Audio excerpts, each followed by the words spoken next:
where curiosity takes a slow walk and science is less about heavy equations and more about gentle wondering.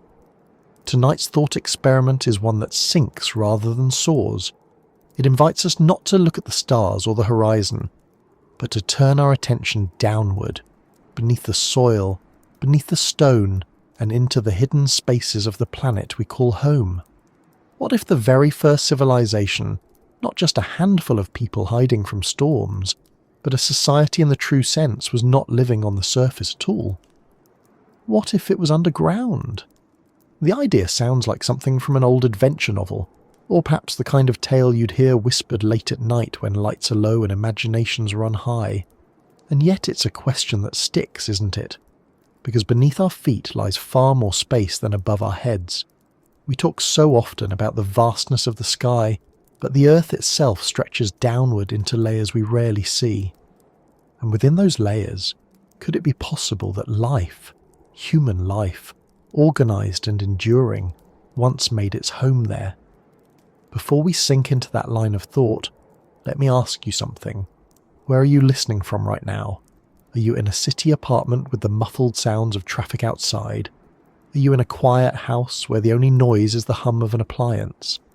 Maybe you're lying somewhere dark already, eyes closed, letting words drift in and out. Wherever you are, picture this. Beneath you, not just rock and soil, but passageways, chambers, whole networks of space where footsteps once echoed, where torches once flickered, where voices carried in languages long forgotten.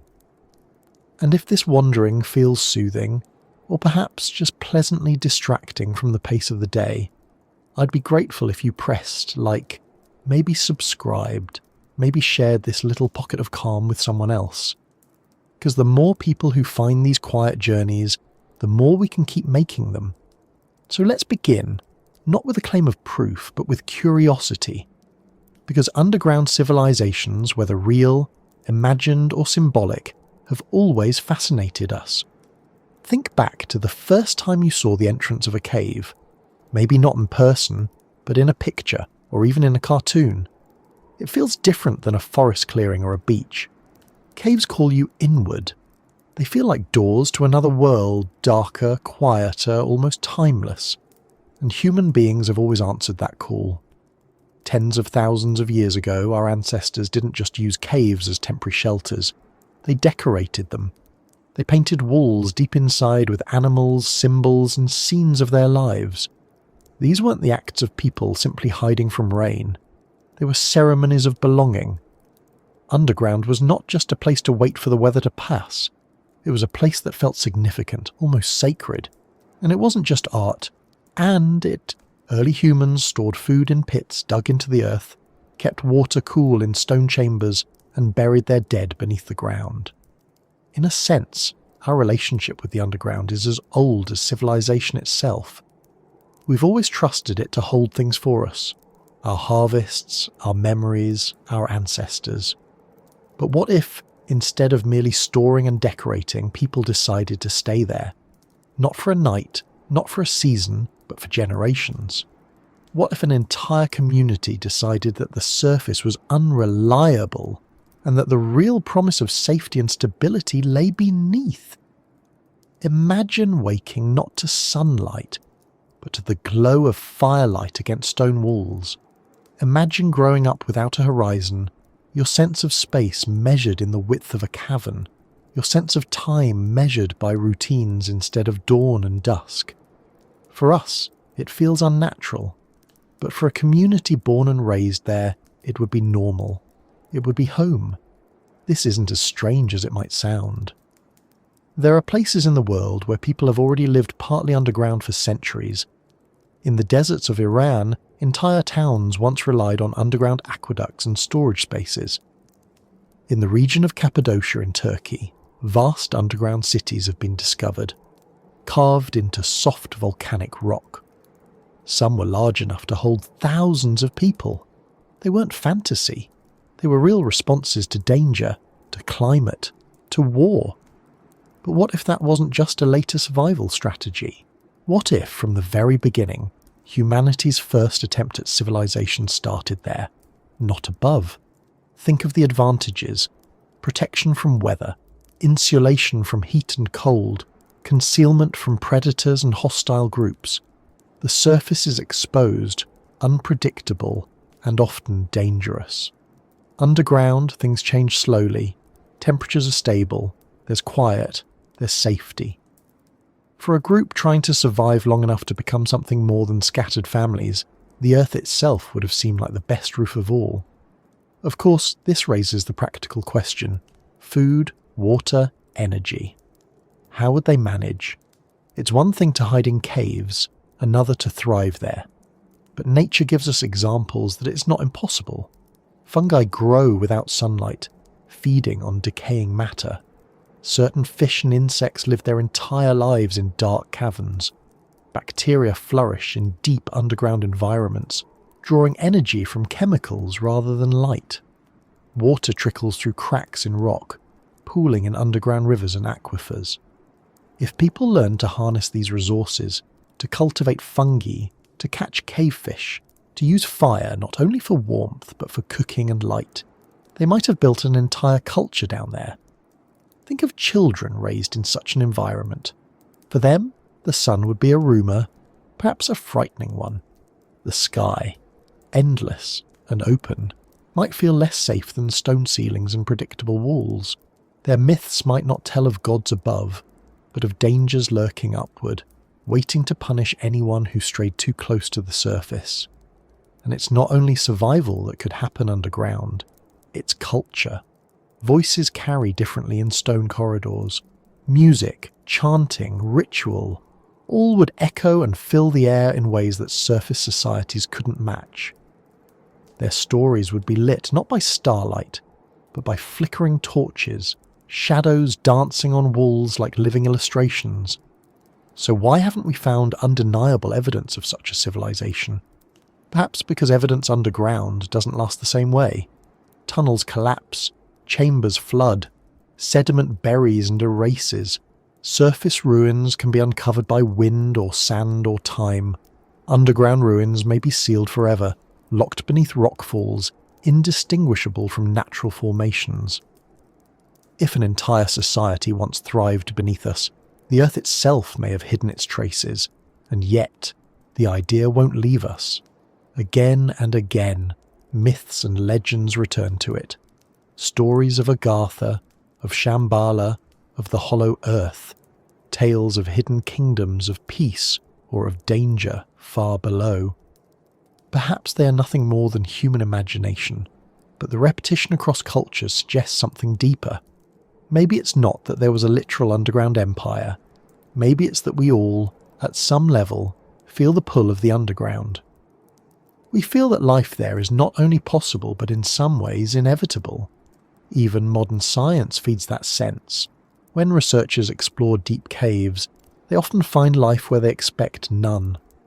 Microbes surviving in darkness, strange insects adapted to total blackness, unique ecosystems thriving without sunlight. Every discovery seems to whisper the same thing. Life does not need the sky. It can make do with far less. And so, it isn't difficult to stretch the imagination one step further. Perhaps our first true civilization wasn't a cluster of huts under the sun, but a network of chambers beneath it.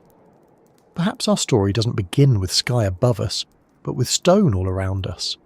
There's a certain humility in that idea, isn't there? We tend to think of ourselves as creatures of light. We prize the stars, we build towers, we climb mountains. But maybe our beginnings were darker, quieter, more hidden. And if that's true, then even as we look outward, we're always carrying a little of that hidden past with us. This thought doesn't have to end here. It's not a conclusion, but an opening. We'll wander deeper into why humans imagine hidden worlds, how myths of underground realms have shaped us, and what science has uncovered about subterranean life. Because the question isn't only whether such a civilization existed, but why the idea continues to matter so much. If the idea of a civilization beneath our feet feels natural to imagine, it's worth pausing to ask why. Why do human beings keep inventing stories about hidden worlds, about realms that exist just out of sight, deep in caves or beneath mountains. Why is it easier for us to believe in the possibility of a lost city underground than, say, a lost city floating in the sky? It seems like our imagination has always had a special relationship with the spaces below us, a fascination that goes back as far as recorded history and probably much farther. Part of the answer is simple: the underground is mysterious. For most of human existence, the surface world was already dangerous enough, full of predators, storms, rival tribes, and unpredictable shifts in the environment. But at least the surface could be seen. The sky could be scanned for clouds, the horizon for movement. The underground, by contrast, was unknowable. You step into a cave and the light vanishes. Shadows swallow your sense of direction. A single turn can leave you disoriented. For early humans, this was not just unsettling, it was terrifying. And yet, fear often fuels imagination. When we can't see what's there, we fill the darkness with stories. Think about the first person who walked into a cave carrying nothing but a burning branch. Each flicker of flame would have revealed strange shapes on the walls, odd echoes bouncing back from the chamber, movements that might have been bats or simply illusions of shadow. It would have been natural to believe something lived in there, something unseen, something older and wiser, or perhaps more dangerous than the people who dared to intrude. From that fear and wonder, stories would grow, and stories are powerful. Once told, they stick. If you imagine spirits or gods in the depths, the cave becomes more than rock. It becomes a portal. It becomes the entrance to another world. Children hear those stories and repeat them. The idea spreads, reinforced not just by the mystery of caves, but by the feelings they provoke in every generation. Psychologists often point out that humans are pattern-seeking creatures. We don't like empty spaces in our knowledge. When we find gaps, we fill them with narrative. The underground is the ultimate gap. It hides everything from view. We can only see as far as the flame reaches. Beyond that, it's unknown, and the unknown rarely stays empty in the human mind. It becomes populated with imagined societies, monsters, ancestors, or divine beings. But it isn't only fear. The underground also promises something different: safety. We know from archaeological discoveries that caves offered shelter from storms, predators, and even enemy groups. A cave can be defended more easily than an open field. It's enclosed, stable, and predictable. This combination of fear and safety makes the underground strangely magnetic. It's both threatening and comforting, both a place of dread and a place of refuge. No wonder our imagination lingers there. Cultures around the world have created myths that describe entire worlds beneath the surface. In Greek mythology, the underworld wasn't just a gloomy pit, but an organized realm with rulers, rivers, and regions. The Mayans told stories of Xibalba, a vast subterranean domain where trials awaited the souls of the dead. In Norse traditions, there were hidden worlds beneath the roots of the world tree. In Buddhist and Hindu legends, there are references to Agartha or Shambhala, cities of wisdom hidden beneath mountains, waiting for the right moment to reveal themselves. These stories vary in detail, but the theme is constant. The underground is not empty. It's full of meaning. The question is why human minds across such different geographies and eras would converge on such similar ideas. Some scholars argue it's simply a reflection of burial practices. When we bury our dead, we create an association between underground and afterlife. The earth receives the body, so it must also be the gateway to something beyond. Once that link is made, it becomes fertile ground for myth-making. The underground isn't just where bodies rest, it's where souls travel, where gods live, where civilizations might thrive away from our sight. But perhaps there's more to it. When you live entirely exposed to the elements, the thought of a stable, hidden place is appealing. If you've lost crops to storms or seen predators attack from the open, the fantasy of a safe, enclosed world beneath you is comforting. Myths of hidden worlds could be less about death and more about longing for security. They may be collective expressions of the wish to retreat from chaos and live in a place where dangers can't reach. There's also the matter of discovery. Human history is full of moments when people stumbled across caves filled with strange formations, stalactites and stalagmites that look like frozen waterfalls, minerals glittering in the light, chambers so large they resemble cathedrals. Imagine walking into such a place without any scientific framework to explain it. It would feel otherworldly. Of course you'd believe it was the work of gods or the home of beings unlike yourself. Entire imagined civilizations could grow out of that one experience. And then there's memory. Many cultures pass stories orally, reshaping them with each generation. A story of hiding in caves during a storm could become, over centuries, a story of ancestors who lived entirely underground. Small truths expand into myths. Eventually, they take on lives of their own, no longer tied to the practical event that sparked them. By the time they reach us, they carry themes of hidden kingdoms and mysterious peoples, far removed from the original context. Modern psychology adds another layer to this. We are drawn to dualities. We like to imagine opposites, light and dark, heaven and hell, surface and underground. These contrasts help us organise the world in our minds. When we think of the sky as the realm of gods or ancestors, we naturally balance it with an underworld. One realm above, one below. This symmetry appeals to our sense of order. So even if no civilization ever truly lived underground, the idea serves a symbolic role. It balances the stories we tell about existence. Consider too the role of children's imagination. Children often dream up secret places, forts, hideouts, dens, tunnels. The underground naturally becomes a canvas for these fantasies. Even in play, we seem inclined to imagine what it would be like to live beneath. Perhaps this instinct in childhood is a faint echo of something older, a survival trait passed down from ancestors who found safety below. We also can't ignore the role of literature and later science fiction. From Jules Verne's Journey to the Centre of the Earth to modern films and video games, we've continued to feed the idea that the underground is not empty but populated. Every new story adds another layer to our cultural imagination. By now, the underground civilization has become almost a genre of its own, a recurring motif that we recognise even if we don't believe it literally. But belief is a slippery thing. While many people dismiss Hollow Earth theories or myths of Agartha as fanciful, they still linger. They still attract interest. Maybe that's because deep down, we know how little we've actually explored below us. We've mapped the surface of Mars more thoroughly than the deepest caves of our own planet. When so much remains unseen, imagination fills the gaps.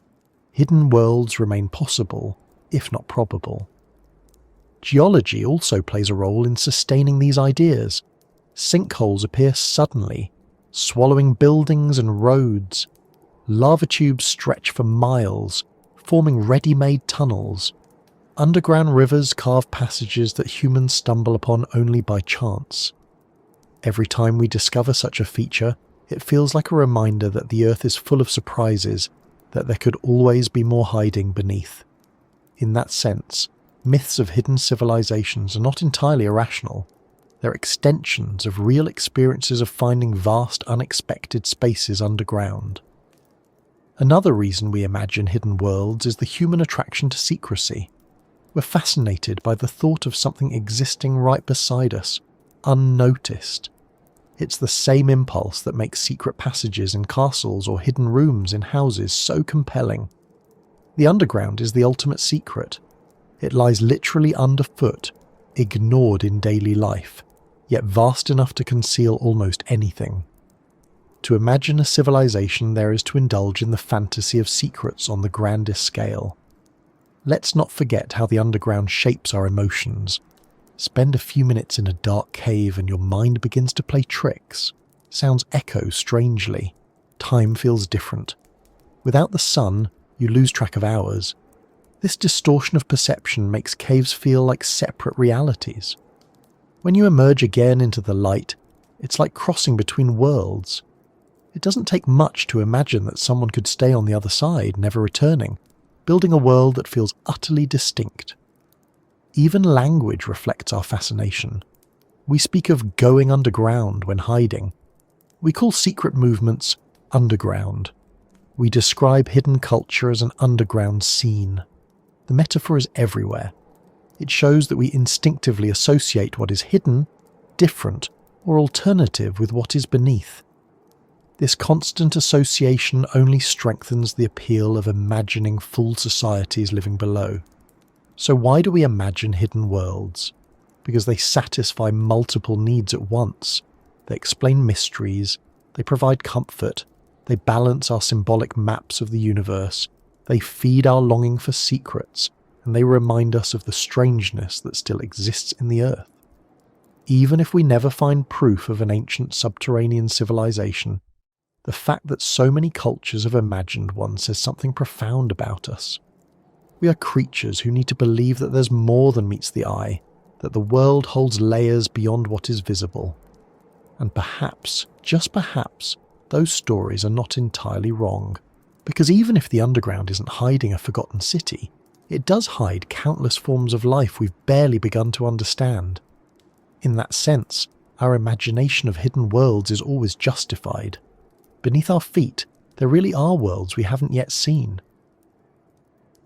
There is something about caves and darkness that pulls us in, even when part of us wants to step back.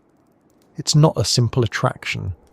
It's mixed with fear, curiosity, and a sense of strangeness that few other environments create. People can walk into a forest and feel wonder, or stand by the sea and feel awe, but stepping into a cave is different. The moment you leave daylight behind, your senses change. Sight becomes limited. Sound takes on new weight. Every drip of water echoes. Every shift of air feels alive. It's as though the cave itself is watching, listening, waiting. That is part of the allure. For our ancestors, caves were both sanctuary and challenge. They offered protection from weather and predators, but also presented risks. You could get lost, injured, trapped, and yet people kept returning. Some of the oldest art we know of was painted deep inside caves. Imagine what that meant. It wasn't simply decoration for the places where people lived. These were dangerous journeys requiring fire, preparation, and cooperation, all for the sake of leaving images on walls far from daylight. The effort suggests that caves had meaning beyond the practical. They were places of significance, places where the ordinary rules of life above ground did not fully apply. Darkness itself has always shaped our imagination. Without light, the brain works differently. Vision, our dominant sense, loses reliability. The mind fills gaps with possibilities. In total darkness, you can imagine shapes that aren't there.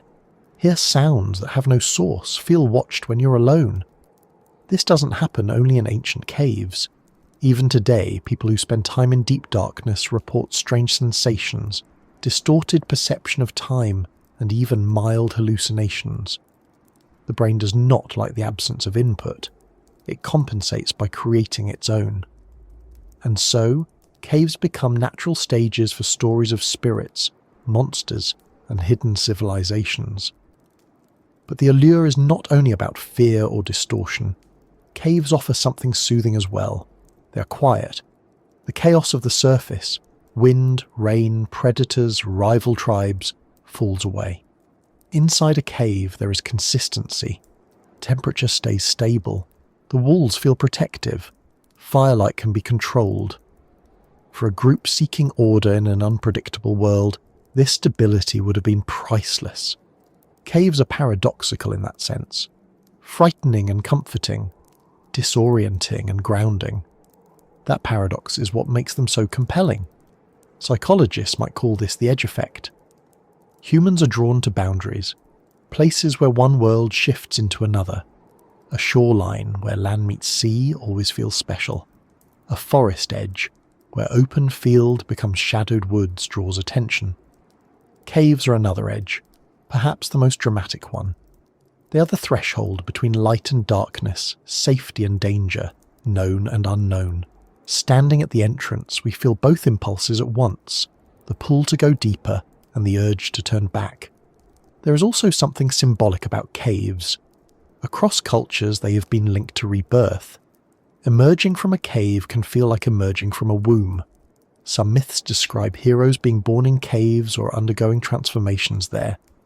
Darkness becomes not just absence of light, but a necessary stage in a journey. You go in, you change, you come out different. This symbolic layer may be part of why caves have continued to capture imagination long after they stopped being practical shelters. The physical beauty of caves adds another layer to the allure. Stalactites and stalagmites, formed drop by drop over thousands of years, create landscapes unlike anything on the surface. Mineral deposits glow under torchlight. Underground rivers carve chambers that look like cathedrals. When early humans saw these things, they must have felt awe, the same awe we feel when we enter a vast cavern today. Such beauty in a place so hidden reinforces the idea that caves are more than geological features. They feel like secret worlds, revealed only to those willing to step into darkness. Even animals add to the mystery. Bats, blind fish, insects adapted to total darkness. These creatures seem like residents of another planet. For people who didn't have scientific explanations, their existence would have been uncanny. How could something live without light? How could fish have no eyes?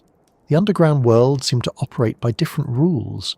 If life could adapt so strangely here, then surely whole societies could as well.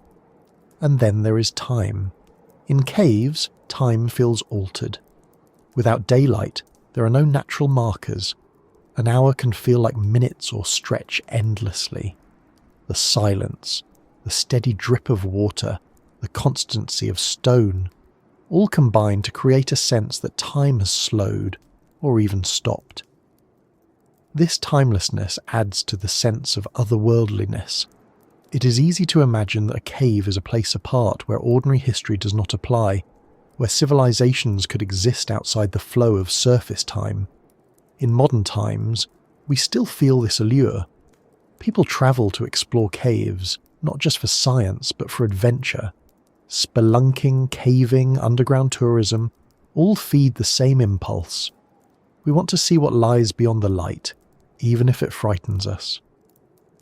Entire communities of enthusiasts dedicate themselves to mapping caves, documenting them, and sometimes risking their lives to go deeper than anyone has gone before. And while they rarely find anything unexpected beyond rock, water, and air, the possibility lingers. Maybe the next chamber will hold something different. Maybe the next tunnel will reveal a secret world. The allure of caves and darkness also explains why so many myths of hidden civilizations place them underground rather than above. We know what the sky looks like. It's vast, open, and has been visible to everyone across history. It holds mystery, yes, but not secrecy. The underground, by contrast, can truly hide things. You can walk above a chamber without knowing it's there. You can live your whole life on the surface without realizing there are networks beneath you. This capacity for secrecy makes the underground the perfect canvas for imagination. Even today, our language reflects the allure. We speak of going into the depths when searching for knowledge. We call hidden thoughts buried. We describe confronting fears as going into the dark. These phrases show how deeply caves and darkness are embedded in our minds, not just as physical spaces but as metaphors for the unknown parts of ourselves. Perhaps the allure also lies in contrast. We live much of our lives in light. The sun rises and sets. Artificial lights extend our days. Cities glow through the night. Darkness, true darkness, is rare. Caves remind us what it feels like to be without light. They force us to notice sounds, touch, and our own breathing. They strip away distractions. For some, that is terrifying. For others, it is grounding. Either way, it makes the experience unforgettable. In a way, caves are mirrors. They reflect back to us our own imagination, our own fears, our own longings. When we step inside, we bring with us our stories, and the cave gives them shape. A drip becomes a heartbeat, a shadow becomes a figure, an echo becomes a voice, and soon the cave is no longer just rock, it is alive with meaning. This is why the idea of a civilization underground feels plausible in imagination, even if it isn't supported by evidence. Caves already feel like places where other realities could exist. They invite us to believe that something more is there, waiting, hidden. When stories describe vast kingdoms beneath mountains or wise societies in hidden caverns, they are building on that natural sense of allure. The darkness itself may be the strongest part of this. Darkness strips away detail, but in doing so, it gives the mind freedom. When you can't see what's there, you can imagine anything. Darkness is not empty. It is full of possibility. And that possibility is endlessly compelling. When people across history tried to explain the mysteries of the world, they often looked upward to the stars, but just as often they looked downward into the earth itself. The ground beneath their feet wasn't only soil and stone, it was the threshold to other realms. In the ancient imagination, caves were not empty hollows. They were doorways, passages, entire kingdoms hidden beneath. And out of this sense grew some of the most enduring myths humanity has ever told. Myths of underground realms that held gods, spirits, and sometimes entire civilizations. Take the Greeks, for instance. Their stories of the underworld weren't vague whispers, but detailed geographies. Hades was not simply darkness. It was organized, mapped in myth with rivers like Styx and Lethe, ferrymen like Charon, judges who weighed the fate of souls, and even regions divided for punishment or peace. When Greeks stepped into caves, many believed they were literally standing at the edges of this world. Some sites, like the Necromantion of Epirus, were treated as entrances where mortals could attempt to speak with the dead. These were not symbolic journeys in the minds of the people. They were real thresholds, physical points where the realm of the living brushed against the underground realm of spirits. The Romans inherited and expanded these ideas. They too believed in portals, in sacred caves that led to the kingdom of the dead.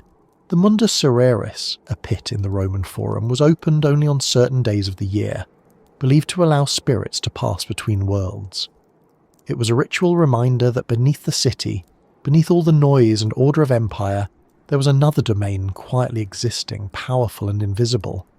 Move across the world to the Maya, and you'll find Xibalba, the fearsome underworld ruled by death gods and spirits who delighted in trickery. Their myths tell of heroes descending into this hidden place, facing trials of darkness, cold, jaguars and fire.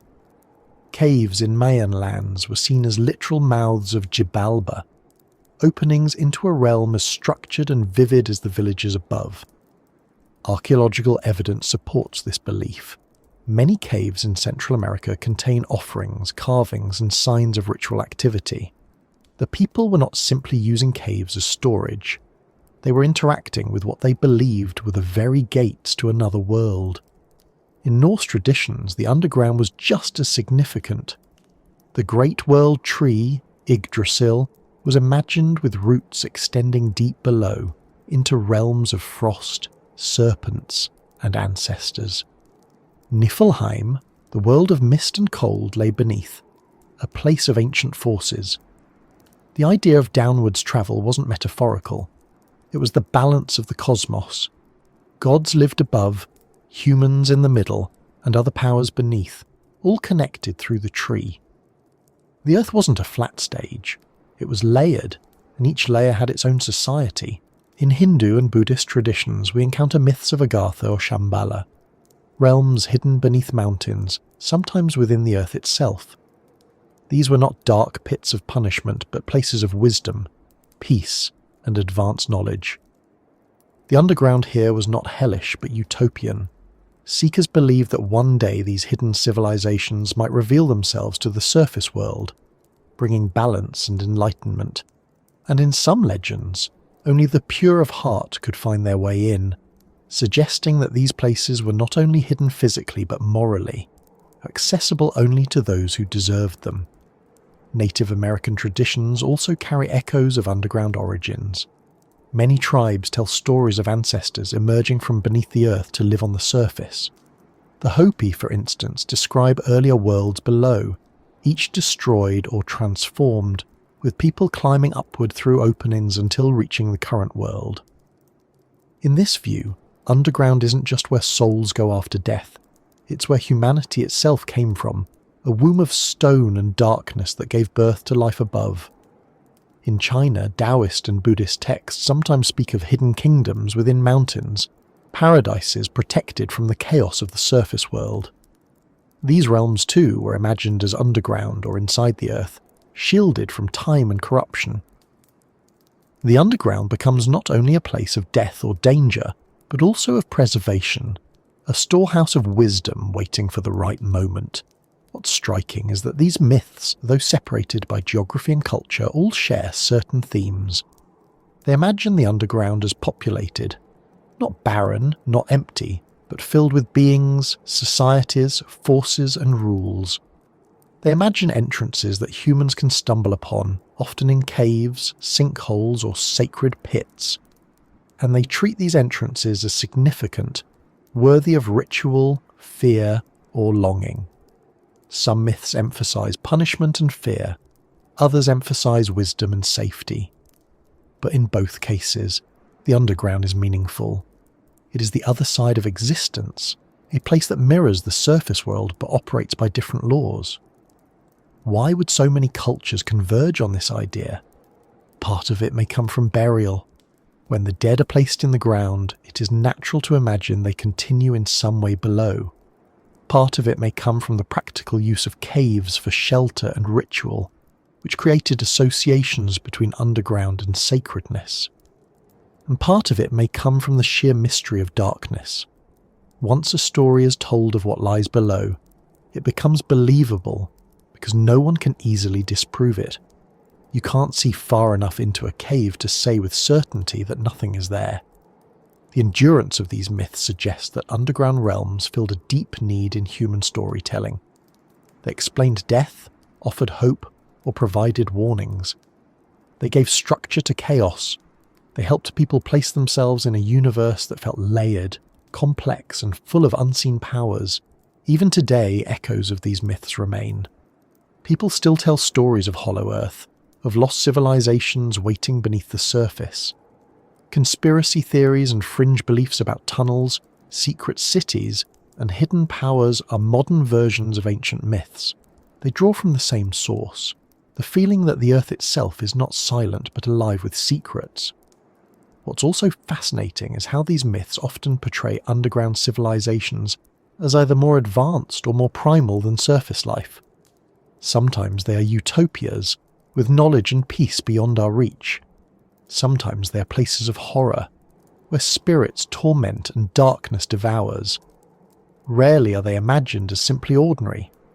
The underground is always extreme, either in wisdom or in danger. This extremity reflects the emotional intensity of caves themselves. They don't feel neutral. They feel charged, as though stepping inside commits you to a story larger than yourself. When you piece all of these myths together, a pattern emerges. The underground is never just geology. It is a mirror of our fears, our hopes, and our questions. It is a place to put what we cannot explain. Civilizations living beneath us, whether as gods, spirits, or ancestors, are ways of acknowledging that the world is larger than we can see, that there are layers of existence beyond our ordinary experience. And in imagining these realms, ancient people were not so different from us. They were asking the same question we ask tonight. What if life, organized and meaningful life, exists beneath the ground? When people talk about hidden civilizations underground, a few names rise to the surface again and again. Shambhala, Agartha, and the Hollow Earth. These are more than passing myths. They have become anchors for entire traditions of storytelling, belief, and speculation. Each has been shaped and reshaped across centuries, weaving together threads of religion, folklore, and even pseudoscience. And together, they show us just how much the human imagination is willing to dig below the ground in search of something larger than ourselves. Shambhala is perhaps the most famous of the three. In Buddhist tradition, it is described as a hidden kingdom of peace and wisdom, somewhere beyond ordinary maps. Not a place of punishment or torment, but a place of enlightenment. In some versions, it is said to be hidden in the Himalayas, shielded from the eyes of the unworthy. In others, it exists in a space that is both physical and spiritual, accessible only when the world is ready. The earliest mentions appear in the Kalachakra Tantra, an important text in Tibetan Buddhism. Shambhala is not merely a legend there. It is treated as a real realm, one that plays a role in the unfolding of history. One prophecy even says that in a future age, when the world is overcome by greed and chaos, the people of Shambhala will emerge to restore balance. What makes Shambhala compelling is how it blends the idea of a hidden world with moral significance. It isn't just hidden geographically, it's hidden ethically. Only those prepared spiritually can reach it. This makes it less like a lost city to stumble upon, and more like a state of readiness. But for listeners across history, it's been easy to imagine it physically as well. Explorers in the Himalayas have sometimes been asked if they were searching for Shambhala. Stories of lamas pointing to distant peaks and suggesting that secret valleys held the kingdom have persisted for centuries. Even Western writers, during the wave of fascination with Eastern philosophy in the 19th and 20th centuries, seized on the idea. Novels, films, and spiritual movements began referencing Shambhala as though it were both an actual place and a metaphor for human potential. Agartha is a related but distinct legend. Often confused or blended with Shambhala, Agartha is said to be an underground realm connected by tunnels that span the entire globe. In some stories, its capital is Shambhala, making the two names part of the same myth. In others, Agartha is separate, a hidden network where advanced beings live in peace, occasionally guiding or influencing surface humanity. Interest in Agartha surged in the late 19th century, when occult writers in Europe began describing it as a vast underground kingdom inhabited by enlightened masters. They suggested that these beings preserved ancient wisdom from lost civilizations, perhaps even from Atlantis or Lemuria, and that they occasionally allowed surface dwellers glimpses of their knowledge. In these stories, Agartha becomes a utopia beneath our feet. Not just one hidden valley, but an entire world carefully shielded from the violence and disorder of the surface. Writers described it in elaborate detail, glowing with its own inner light, powered by unknown energies, populated by beings who had transcended ordinary human limitations. For people living through the upheavals of industrialization and war, the idea of such a place was deeply appealing. It offered hope that somewhere, untouched by greed and conflict, wisdom endured. Then there is the hollow earth theory, which takes these myths and stretches them into something even grander. Rather than imagining hidden kingdoms in isolated caverns or tunnels, hollow earth theory suggests that the entire planet is hollow inside, with vast spaces, perhaps even oceans and continents, existing below the crust. In some versions, a small inner sun lights this inner world, creating conditions where life could thrive. In others, the interior is connected to the surface by great openings at the poles. The idea of a hollow earth is not new. It appeared in Western science as early as the 17th century, when the astronomer Edmund Halley, better known for the comet that bears his name, suggested that the Earth might be composed of multiple concentric shells. Halley was trying to explain unusual compass readings, and though his proposal was scientific speculation rather than myth, it opened the door to later imaginings. In the 19th century, writers and explorers seized on the concept. Novels like Jules Verne's Journey to the Centre of the Earth made the hollow earth vivid in popular culture. And in the centuries since, fringe theorists have kept the idea alive, insisting that governments or scientists are hiding evidence of openings at the poles, or that strange phenomena like unexplained lights in the sky prove the presence of inner worlds. For those who believe Shambhala and Agartha are not just metaphors but actual societies within this hollow earth. In these accounts, the legends and the theory merge. The hollow earth is the geography, and Agartha or Shambhala are the civilizations within it. Sometimes the inhabitants are described as advanced humans, other times as entirely different beings, giants, spiritual masters, or survivors of ancient cataclysms who retreated below. Skeptics point out, of course, that geology rules out a hollow earth. Seismic data shows that our planet has layers: crust, mantle, outer core and inner core. There is no room for vast empty spaces, but the lack of scientific plausibility has never erased the appeal. Myths are not bound by physics, they are bound by what resonates with human hopes and fears. And what resonates here is the dream of hidden perfection. The surface world is chaotic, violent, unpredictable. But maybe, just maybe, there is a place beneath it all where order and wisdom prevail. Maybe the real history of humanity is being quietly guarded underground, waiting for the right time to re-emerge. This is the promise of Shambhala, Agartha, and the Hollow. That we are not alone, that the world is layered with secrets, that life is larger than we can see. It's worth noticing how these legends adapt to the needs of their time. In ancient Tibet, Shambhala served as a spiritual anchor, a reminder that enlightenment was possible even in an age of turmoil. In 19th century Europe, Agartha reflected fascination with lost civilizations and esoteric wisdom. In modern conspiracy culture, the Hollow Earth provides an endless canvas for suspicions about government secrecy or alien influence. Each version changes the details, but the core idea remains the same. There is more beneath us than stone. Part of their endurance comes from geography itself. Mountains like the Himalayas are filled with hidden valleys and caves, many unexplored. The Earth's crust really does contain networks of tunnels, lava tubes, and caverns stretching for miles. Even though we know they are formed by natural processes, they still feel like evidence that the Earth has room for more. When someone hears of a cave that stretches beyond what's been mapped, it isn't hard to imagine that it might connect to something larger, something secret.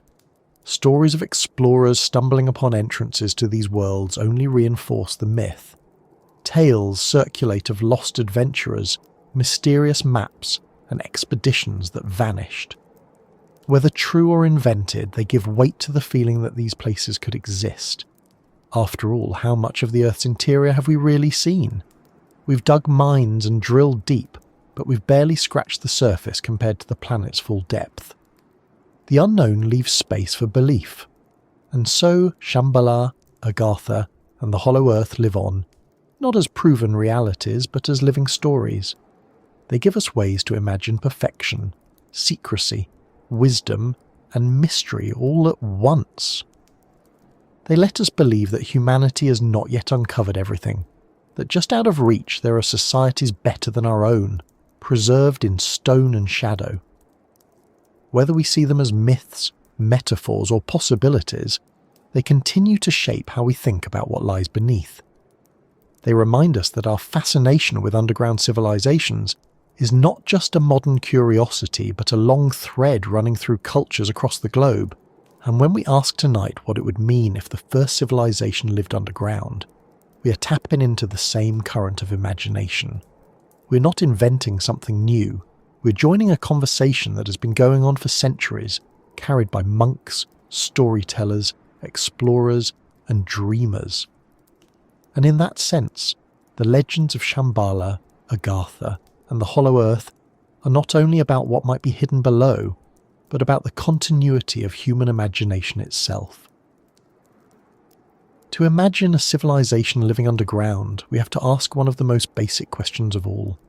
Could life, human life, work without sunlight?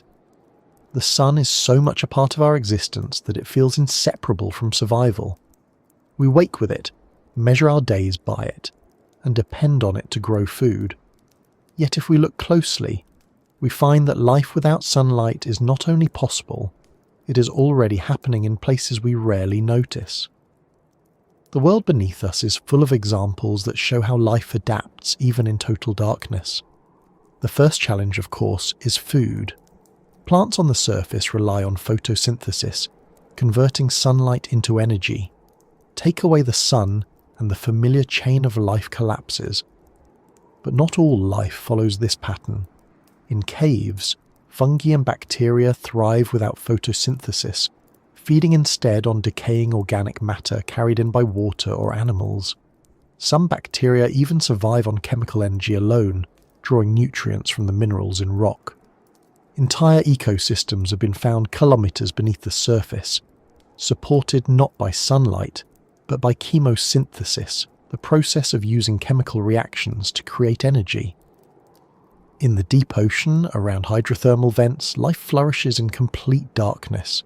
Giant tube worms, crabs, and strange fish live off the energy released from chemicals in the water. These ecosystems show us that life doesn't need the sun at all. It only needs a source of energy and ways to use it. If nature can build entire communities of creatures in those conditions, it isn't so hard to imagine humans finding ways to adapt too. Humans, of course, can't live on minerals or bacteria alone. But if the earliest people underground learned to cultivate fungi, raise insects, or domesticate cave-adapted animals, they could build a food system independent of sunlight. Mushrooms already grow in darkness, thriving on compost, wood, or soil. Insects such as crickets and beetles can feed on organic scraps and provide protein. Fish in underground rivers or lakes could be caught and even bred. It would not look like surface agriculture, with fields of grain and herds of cattle. It would be smaller, stranger, more fragile, but it would work. Water would be another question, yet the underground is not dry. Aquifers, underground rivers, and drip-fed pools are common in caves. Early civilizations could have collected and stored this water, using natural systems to filter it. In fact, many ancient surface societies already relied on underground channels, such as qanats in Persia, to bring water to their fields. The knowledge of underground water is as old as civilization itself. Light is trickier. Fire provides warmth and illumination, but smoke in enclosed spaces is dangerous. Yet we know that ancient people were resourceful. Caves in France still hold soot marks from torches carried by early artists, proving that they had methods of lighting deep chambers without suffocating. If an underground society developed further, they might have discovered ways to vent smoke through natural cracks or design chambers where airflow carried it away. Over time, they could have relied less on fire and more on glowing materials. Some minerals fluoresce under the right conditions. Some fungi emit faint light. Bioluminescent insects and fish exist even now. It isn't impossible that humans living underground could have domesticated or cultivated such sources of natural light. Then comes the question of health. Without sunlight, humans lose access to vitamin D, essential for bones and overall well-being. But this too has solutions. Vitamin D can be gained from certain foods like fish, eggs, and mushrooms. Perhaps underground societies leaned heavily on these, and over generations their bodies might have adapted to the lack of sunlight, changing skin tone, metabolism, and even physiology to suit their environment. Science has already documented how animals in caves lose pigmentation, shrink their eyes, and adapt to chemical energy. Humans would change more slowly, but given enough time, they too might develop traits suited for life in darkness. What about the mind?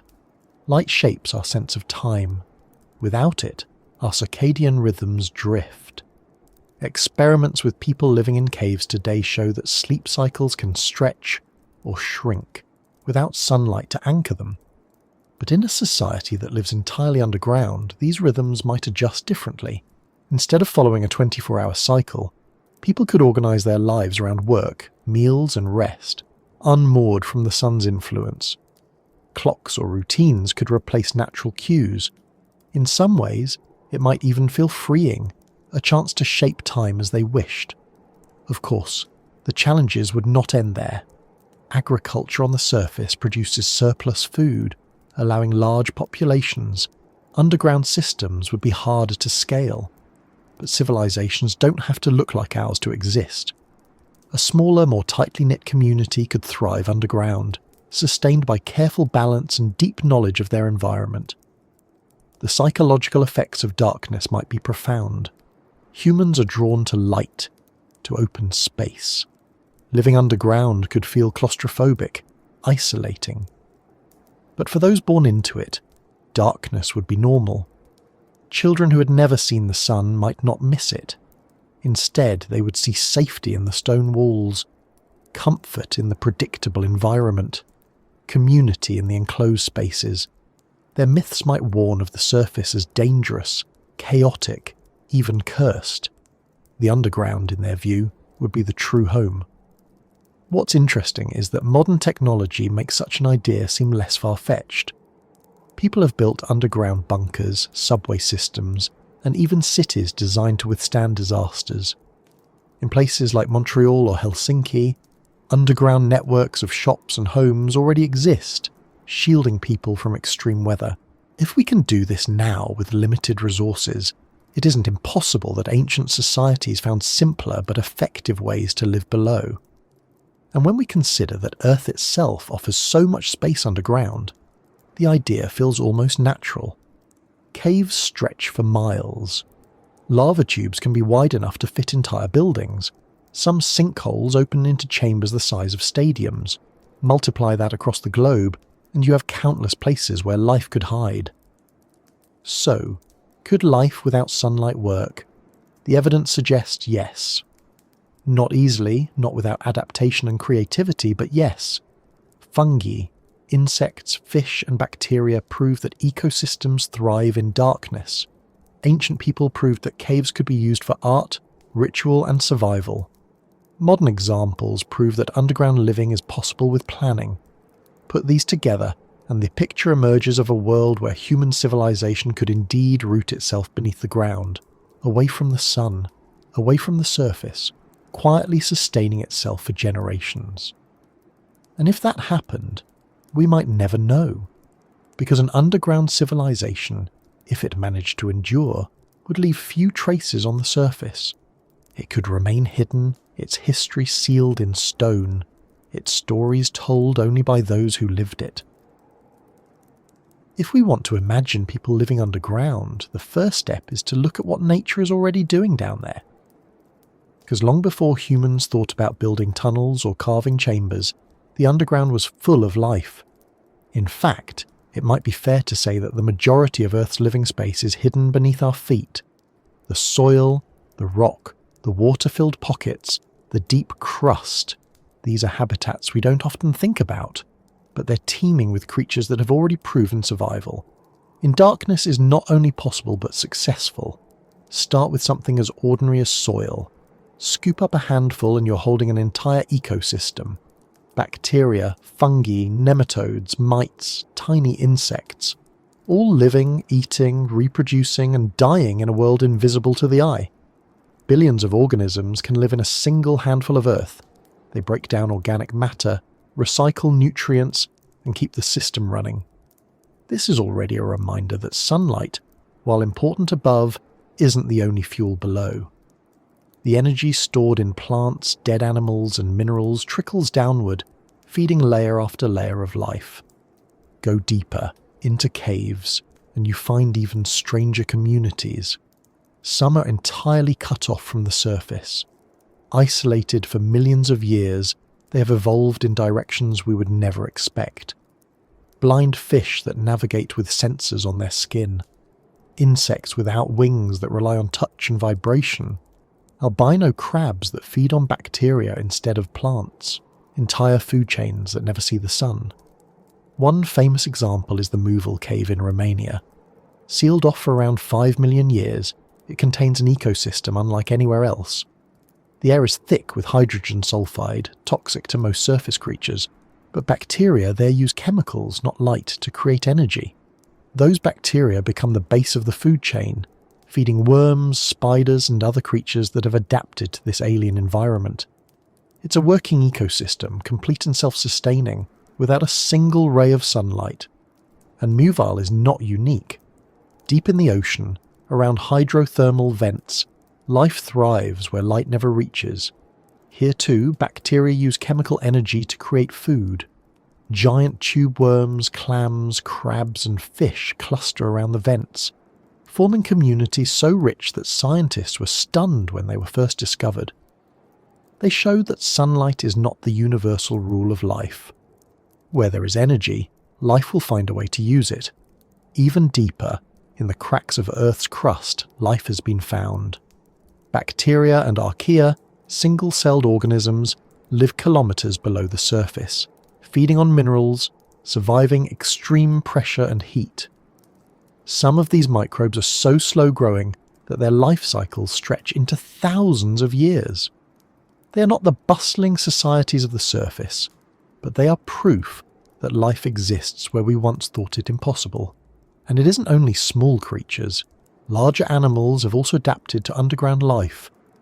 Bats spend their days in caves, emerging only to feed at night. Moles and naked mole rats live almost entirely below the surface, building elaborate tunnel systems, raising their young in darkness. Salamanders live in underground pools, some species so specialised that they never develop eyes at all. These examples remind us that living underground doesn't have to be temporary. It can be a full lifestyle, passed down generation to generation. Plants too, in a sense, rely on underground strategies. Their roots reach deep into soil, forming vast networks. Fungi connect those roots in what scientists call the wood wide web, trading nutrients and information. Though the green leaves above depend on sunlight, much of the plant's real work happens below, hidden from view. This networked subterranean life supports entire forests, demonstrating again that the underground is not barren but foundational. What all of this shows us is that nature already thrives in conditions similar to what we imagine for underground civilizations. Limited light, strange energy sources, isolated ecosystems. These are challenges that life has already solved many times. If blind fish can navigate caves and bacteria can survive kilometers beneath the crust, it doesn't seem unreasonable that humans, with creativity and culture, could also adapt. Consider too how resilient underground life is. Surface ecosystems can be destroyed by storms, fires, or droughts. Underground systems are more stable. They change slowly, buffered from weather, and even some natural disasters. This stability may be part of why myths of hidden civilizations feel plausible. If there is anywhere life could endure quietly for centuries without our notice, it is underground. Another fascinating aspect is how underground life changes our perception of scale. On the surface, we think of forests and oceans as the big players. Underground, the big players are microbes. They outnumber and outweigh all other forms of life. By some estimates, the total mass of microbes beneath the surface is greater than all plants and animals combined. In other words, the underground is not a fringe environment, it is the main stage for life on Earth. And we are only beginning to understand it. Scientists drilling deep boreholes have discovered microbes in rock layers kilometers below. Some are alive but barely active, slow to a pace we can hardly imagine. Others form communities feeding off trace chemicals. We call this the deep biosphere, and it is one of the least explored regions of the planet. What little we've found suggests it is immense, diverse and persistent. This makes the idea of underground civilizations feel less like fantasy and more like a question of scale. If microbes and small animals already live in hidden worlds below, why not larger beings? Why not humans, given the right adaptations? Nature has already built the model. We would only be another variation. And when you think about it, humans have been mimicking this pattern for a long time. We've built root cellars to preserve food, carved underground dwellings into cliffs, constructed tunnels for travel, and mined deep for resources. Each step has been a way of borrowing strategies that nature already uses. Even our modern underground spaces, subways, bunkers, storage facilities, mirror the resilience and insulation of natural underground systems.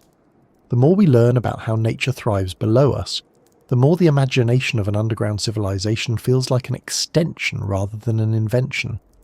Life doesn't need sunlight. It needs energy, stability, and adaptation. Those are available in abundance beneath the surface. Perhaps this is why myths of underground realms persist, because in a sense they are already true. There are realms beneath us, full of life, full of adaptation, full of mystery. They may not be human kingdoms with streets and palaces, but they are kingdoms of their own kind, invisible but vast.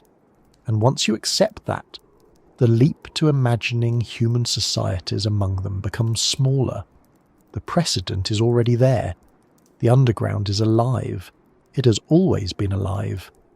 And maybe, just maybe, it has been home to more than microbes and fish.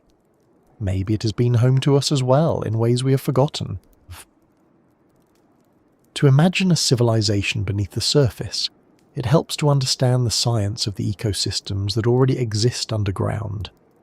These ecosystems are different from the forests, oceans, and plains we're used to.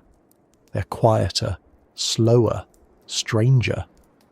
And yet they follow rules, intricate and consistent, that scientists are only beginning to map. When we look closely, we see that subterranean ecosystems have everything a society might need: energy, water, stability, and a web of life that functions without sunlight. The first thing to understand is that most subterranean ecosystems are driven not by light, but by chemistry. On the surface, photosynthesis dominates. Plants capture energy from the sun and pass it through food chains. Underground, there is no sun, so life relies on chemosynthesis instead. Microbes feed on chemical energy, hydrogen sulfide, methane, iron, or other minerals, and form the foundation of food webs. In some caves, bacteria grow in thick mats, feeding insects, which in turn feed spiders, beetles, or fish. These systems look fragile, but they endure for millions of years, fueled by steady chemical reactions that never stop. Hydrology plays a central role as well. Water moves underground in ways that shape ecosystems. Aquifers carry not just water, but nutrients, minerals, and microbes. Underground rivers carve passageways, create lakes, and connect otherwise isolated chambers. Some systems depend on drip water from above, bringing tiny amounts of organic material from the surface. Others are entirely sealed, surviving on resources generated within. To a scientist, water is the bloodstream of subterranean ecosystems, carrying life where light cannot. Oxygen is another critical factor. Caves and deep subsurface zones often have low oxygen, and life must adapt. Many subterranean animals develop slow metabolisms, requiring little energy. Microbes shift to anaerobic processes, surviving without oxygen at all. In some places, methane becomes the main energy source, and entire microbial communities live on nothing else. These adaptations show how flexible life can be, bending its rules to fit environments that would kill most surface species. The organisms themselves fall into categories. There are trogloxines, creatures that visit caves, but cannot survive there permanently, like bats that roost by day but hunt outside at night. There are troglophiles, creatures that can live both above and below ground, moving between worlds as conditions allow.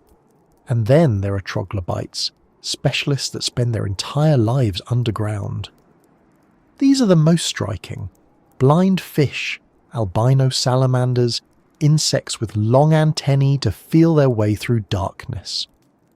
Evolution shapes them over time, stripping away unnecessary traits and sharpening others. In caves cut off for millions of years, troglobites become so unique that scientists call them living fossils, windows into how isolation sculpts life. The stability of subterranean ecosystems is another remarkable feature.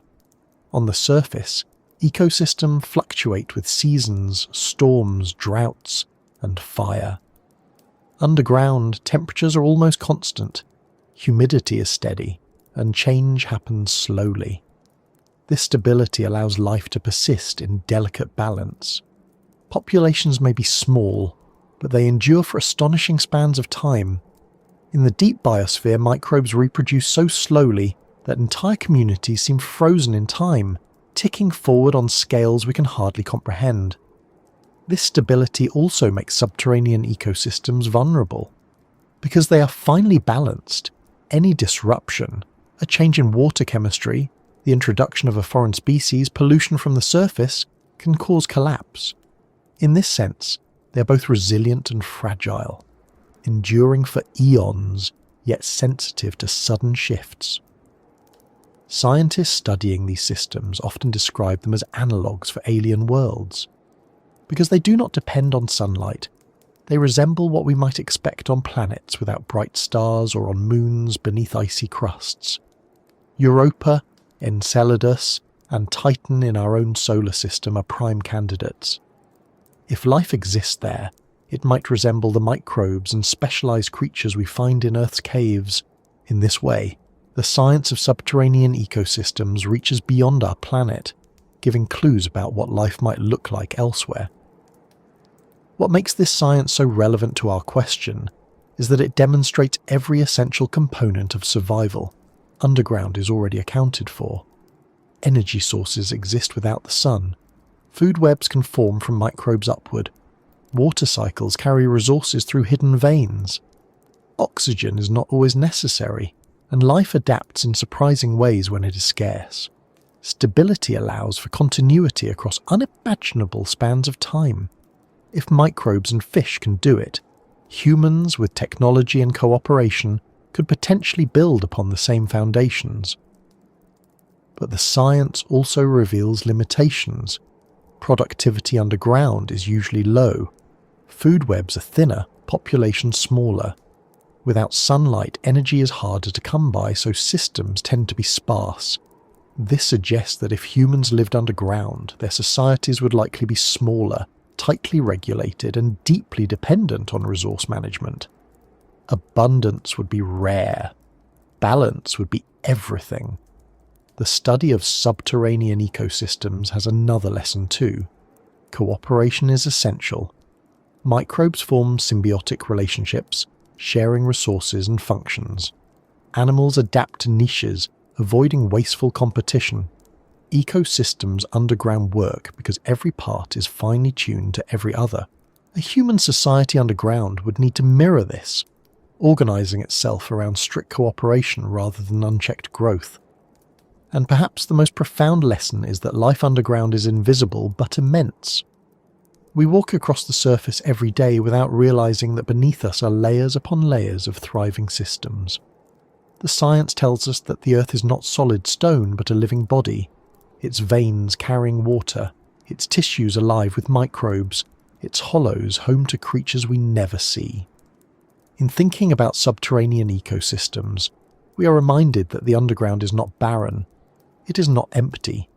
It is a vast network of life, slow and strange, but real.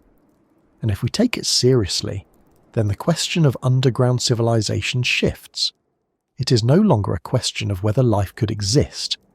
It is a question of how it might organize itself, drawing on the same rules that nature has been using for billions of years. And that leads us naturally to wonder about people, about what our own species would need to build and endure in such a world, and whether the lessons of microbes and fish and blind salamanders could become the lessons of human survival in stone and shadow. To imagine a civilization beneath the earth, not just surviving for a short time but truly living, we have to think about what people would actually need. Not the romantic image of vast glowing caverns and secret kingdoms, but the day-to-day necessities of human survival. Because myths can paint pictures of hidden utopias, but in reality life requires food, water, shelter, light, air, and a way to hold communities together. If any of those are missing, no amount of legend can make the underground sustainable. The most immediate need is air. On the surface, we take it for granted. Underground, air is more fragile. Caves can trap carbon dioxide, fires can consume oxygen, and without circulation, the atmosphere quickly becomes unbreathable. So any society underground would need reliable ventilation.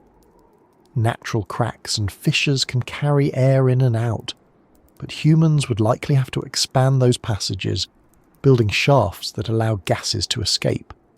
Some ancient mines had surprisingly sophisticated systems for this, using the natural movement of warm and cool air to keep tunnels ventilated.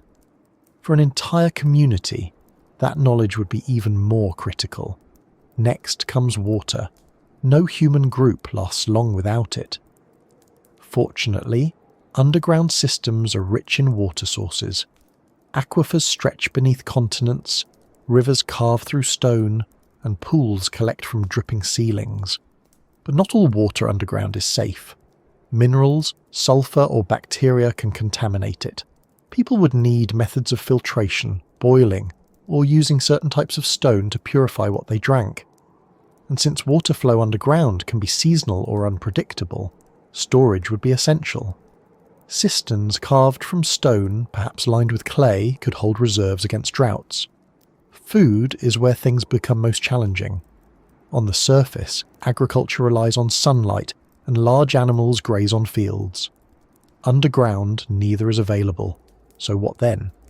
Mushrooms provide one solution. They grow in darkness, feeding on decayed organic matter. Early underground dwellers could cultivate them deliberately, perhaps learning to spread spores on compost heaps. Insects provide another. Crickets or beetles can be bred on scraps, and though unappealing to many of us now, they provide rich protein. Fish in subterranean rivers could be caught, and over time, selectively bred to suit human needs. Small mammals adapted to caves might also be domesticated, though that would require generations of patience. Beyond that, trade with the surface might have been necessary. Even if a society wanted to remain hidden, occasional forays upward to gather plants, seeds, or animals might have been unavoidable. This doesn't make the idea less plausible. Many myths of underground civilizations speak of them sending envoys or wanderers to the surface. Perhaps what sounded like legend was partly the memory of practical exchanges. Light is another need, though maybe not in the way we first think. Humans don't require constant light to live, but they do need it to work, cook, build, and feel oriented. Torches provide a short-term solution, though smoke becomes an issue. Oil lamps, if they discovered a way to extract or render fuel, might have been more efficient. Natural solutions exist too. Bioluminescent fungi, insects, or fish can give faint light.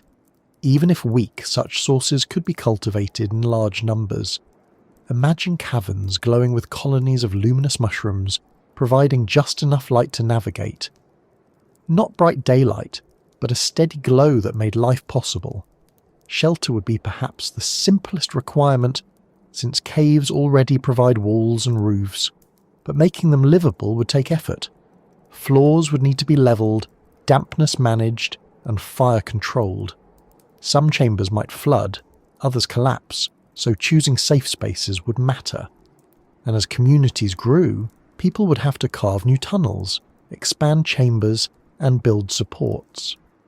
Ancient miners were already capable of these feats, so it isn't hard to picture underground societies learning to shape their environments into homes, halls, and communal spaces. Sanitation is another detail often overlooked. Waste, if not managed, would poison the air and water, so systems for removing or repurposing it would be necessary. Composting could turn organic waste into material for mushrooms or insects. Latrines could be placed where underground streams would carry waste away.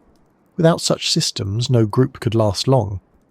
But beyond physical needs, humans require something else: community and culture.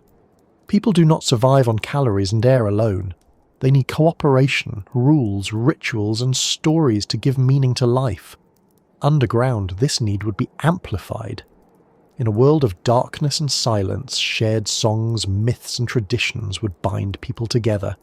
Ceremonies around fire or glowing fungi could become the center of social life. Stories of ancestors, heroes, or gods might serve not only to explain their world, but to make it feel livable. Time would be another challenge. Without sunlight, people lose track of days. Experiments have shown that in caves, sleep cycles drift. Some people settle into 25 or 26-hour days. Others lose track entirely. So an underground civilization would need ways of keeping time. Perhaps water clocks, perhaps routines marked by communal meals or rituals. Even today, isolated groups like submariners use artificial schedules to maintain order. Without such anchors, life becomes disorienting. Psychology cannot be ignored. Humans crave light, space, and variety. Underground, monotony might weigh heavily. But communities can adapt. Art carved into walls, music echoing through tunnels, or festivals centered around glowing chambers could bring color into the darkness. And over generations, what feels like deprivation to us might feel like normalcy to them. Children raised in caves would not miss the sky they had never seen. Instead, they would find beauty in the textures of stone, the rhythm of dripping water, the shimmer of crystals. Safety from predators would be another concern. Caves are not empty. Snakes, bats, insects, and even large animals sometimes dwell there. Early humans or civilizations underground would have to defend themselves. Fire helps keep many creatures away, as does noise and presence. In time, societies might push deeper into isolated areas where large predators never reach, carving spaces that belonged only to them. Resources for tools and building would also matter. Stone, of course, would be plentiful. Bones from animals, wood from occasional forays to the surface, or even crystals and metals from mining could provide what they needed. Underground, minerals are abundant. A civilization could mine iron, copper, or other materials to craft tools. This could even give them an advantage over surface societies, if they learned to work with ores hidden beneath while others remained dependent on surface materials. So when we ask what people would need to survive underground, the list is long but not impossible. Air, water, food, light, shelter, sanitation, culture, time, safety, and resources. None of these are beyond human capacity. Some are harder than others, but history shows that people adapt to extreme environments. Deserts, Arctic tundra, high mountains. Each seems inhospitable until people figure out how to bend it to their needs. The underground would be another such challenge.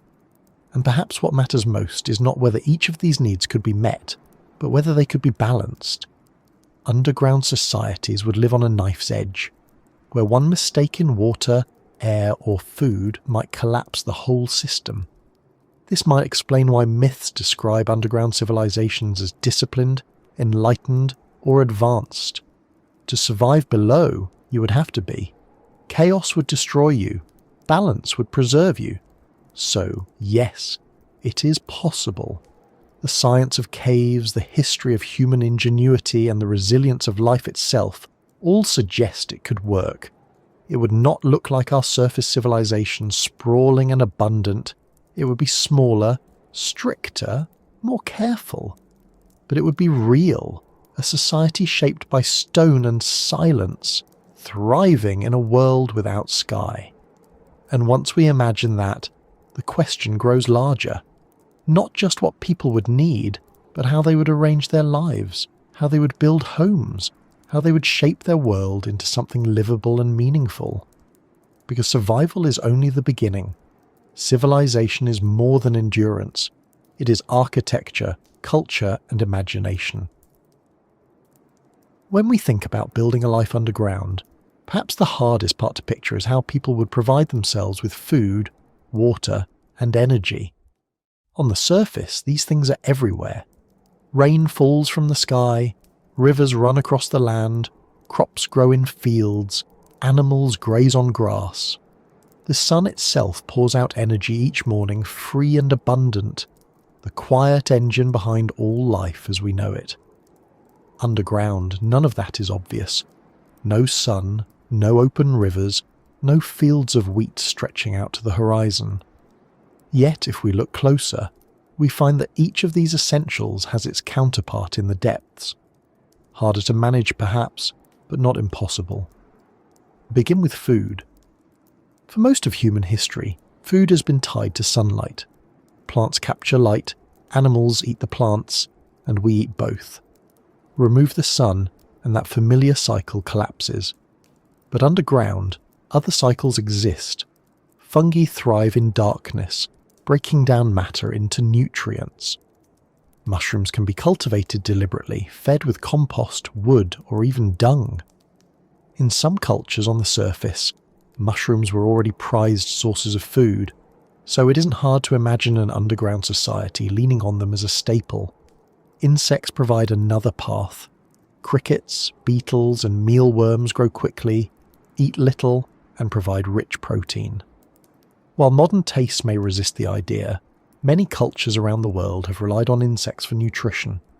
Underground, such a system would make even more sense. Easy to breed, easy to feed, and perfectly adapted to small dark spaces. And underground people might consider insects as ordinary as we consider bread or rice. Fish also live underground. Blind cavefish are found in rivers and lakes sealed off from the surface. Some societies could have caught these fish and learned to manage their populations. With time, they might even domesticate them, creating ponds or channels where fish could be raised intentionally. This would provide not just protein but fat, essential for survival in a diet otherwise limited to mushrooms and insects. Animals would be harder, but not impossible. Small mammals like rats or rabbits, if introduced underground, could adapt. Generations of selective breeding might turn them into useful livestock. Perhaps goats or sheep were once brought down to provide milk and meat. We don't know, but the principle is simple. Wherever people go, they find ways to bring food with them, to bend the environment to sustain them. Then there are plants, and here the question is tricky.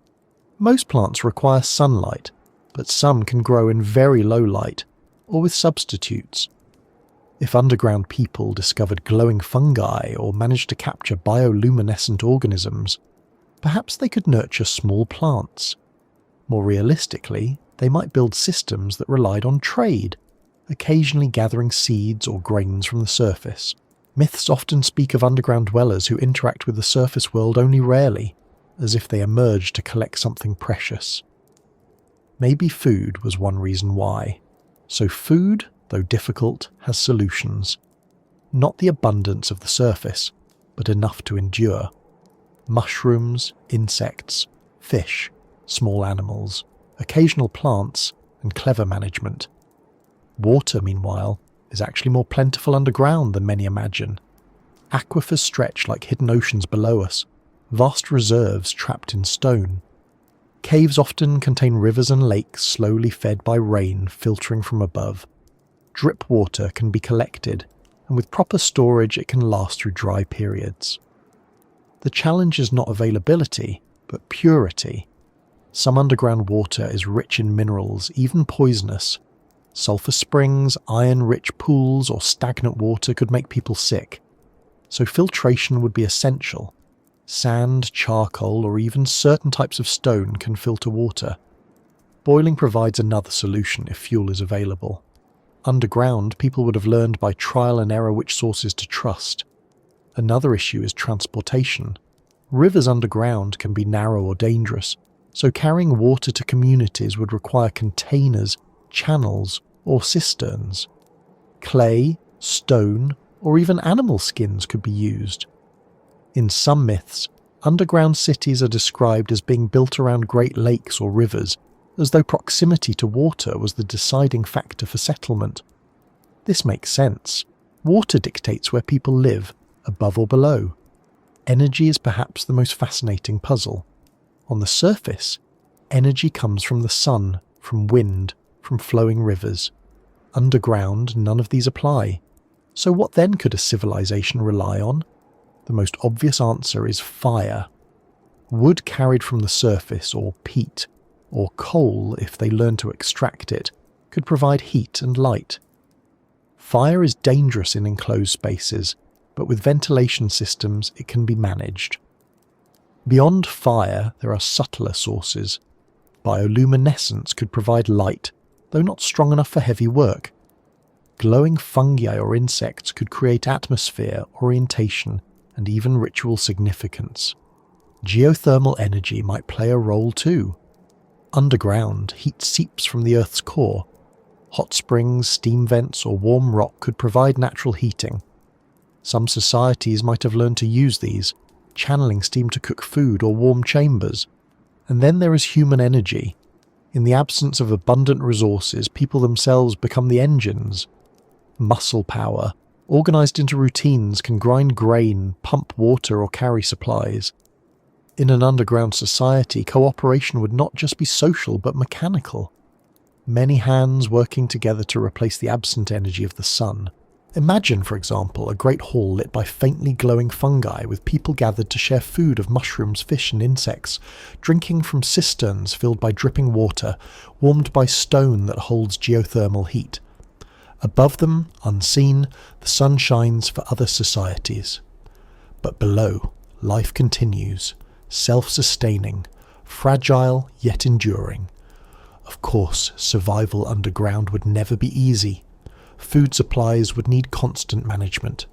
Water systems would need protection from contamination. Energy would always be limited. But humans are problem solvers, and the myths of underground civilizations suggest they were imagined as disciplined, careful, and wise precisely because those traits would be necessary. Waste, greed, or recklessness would destroy them. Balance, patience, and cooperation would keep them alive. So when we think of food, water, and energy without the sky, the question becomes not whether they are possible, but how carefully they can be sustained. The underground is stingy. It offers little abundance, but it does offer enough. And sometimes, enough is all that is required for life to persist. And once those basics are secured, people can begin to build culture, architecture, and stories.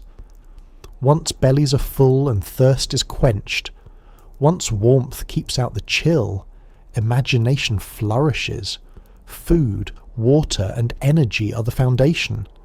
What rises from them is everything else that makes a civilization. If people truly lived beneath the surface, one of the first things they would have to decide is how to shape their spaces. Caves provide natural shelter, but they are rarely comfortable. Floors are uneven, ceilings drip, walls close in at odd angles. A family might endure such a space for a season, but a civilization requires something more deliberate. So the story of an underground people would also be the story of architecture, of how they carved homes of stone and silence into livable places. Stone is unforgiving, but it is also patient. Unlike wood, it does not rot quickly. Unlike mud, it does not wash away with rain. To work with stone is to think in centuries rather than seasons. For underground societies, this permanence would be both gift and challenge. Tools would wear down. Labour would be immense. But once a chamber was carved, it could last for generations. Whole families could be born and die in the same hollow, leaving marks on the walls as their only trace. The first structures might have been simple adjustments, smoothing a floor so people could sleep more comfortably, piling stones to create a hearth for fire, digging shallow drains so water dripping from the ceiling did not flood a chamber. Over time, these adjustments would grow more ambitious. Tunnels straightened, rooms expanded, niches carved into walls for storage. Even the act of sitting together might encourage builders to widen a chamber, creating gathering spaces that could hold dozens at once. Ventilation would guide architecture as much as comfort. Without careful design, smoke would suffocate people, so shafts would have to be carved, slanted in ways that drew air upward. Passages might be oriented to encourage drafts, letting fresh air flow while stale air escaped. Some ancient mines already display such sophistication, suggesting that even without modern science, people knew how to coax air through stone. Sound, too, would shape underground spaces. In a cave, sound echoes strangely. A whisper can carry farther than expected. For a community, this could be either a blessing or a burden. Walls might be thickened to quiet sleeping areas. Communal halls might be carved where acoustics made songs and speeches carry beautifully. Perhaps rituals were designed with this in mind. Chants and drums echoing through stone to create a sense of power and belonging. Light would be precious, and architecture would adapt to it. Chambers near entrances might be used for daily work, taking advantage of what little natural light filters in. Deeper spaces, lit only by torches or glowing fungi, would be reserved for storage, rest, or ritual. Niches in walls could hold lamps. Ceilings might be darkened with soot, absorbing smoke and preventing reflections that irritated eyes. Over time, people would learn how to place light sources to balance brightness and shadow, turning darkness into something manageable rather than oppressive. As communities grew, organisation would become necessary.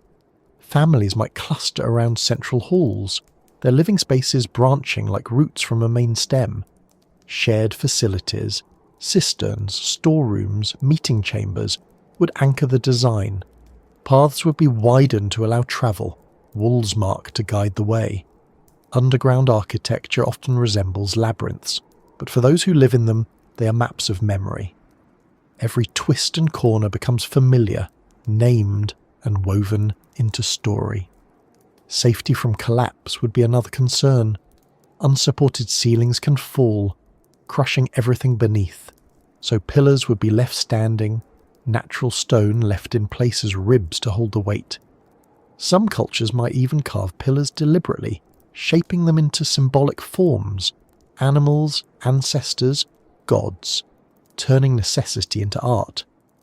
In this way, architecture underground would merge function and meaning. Water management would be central. Chambers prone to flooding might be abandoned or repurposed as cisterns. Channels could be cut into floors to divert water towards storage pools. Dripstone formations might even be integrated into design, their steady flow becoming a feature rather than a nuisance. To live underground is to live with water as constant companion, and architecture would reflect that. Heat, or its absence, would also matter. Stone is slow to change temperature, so deep chambers remain cool even in summer. Fires would warm central areas, but insulation might require walls of clay, woven mats, or animal skins hung across openings. In especially deep places where geothermal heat seeps upward, architecture might even take advantage of warm stone floors, using them as natural hearths. As the society matured, architecture could become increasingly symbolic. Just as cathedrals on the surface reached upward toward heaven, underground halls might be carved downward or inward as gestures of connection to the earth itself. Spirals, domes, or vast vaulted chambers might serve not only practical needs but spiritual ones. Art would cover the walls, paintings, carvings, etchings that told stories of ancestors, myths, or daily life. Each mark would be a way of softening stone, of turning it into something human. Storage, too, would drive design. Grain, dried mushrooms, or preserved meat would need to be kept safe from dampness and pests. Sealed alcoves might be carved high in walls, accessible only by ladders. Pits might be dug and lined with clay to hold reserves. The architecture of survival is often invisible. Not grand halls, but the careful, practical spaces where food, water, and tools are safeguarded. Communication would also shape construction. Long tunnels can disorient. Without markers, it is easy to become lost. So walls might be carved with symbols, lines pointing toward water, spirals leading to central halls, handprints marking family areas. These are more than decorations. They are maps, guides, and warnings. The architecture itself becomes a language, passed from one generation to the next. And perhaps most fascinating is the silence. Above ground, the world is filled with constant noise, wind, birds, rivers, storms. Underground, silence dominates. Every sound becomes significant. Architecture in such a world would be designed not only for space, but for sound. The way footsteps carry, the way voices echo, the way a drip of water punctuates quiet. These would all be felt deeply. Walls might be carved to absorb sound where privacy was needed. or shape to amplify it where gatherings took place. Silence itself becomes part of the building material. Over generations, these spaces would become more than shelters. They would become cities in stone.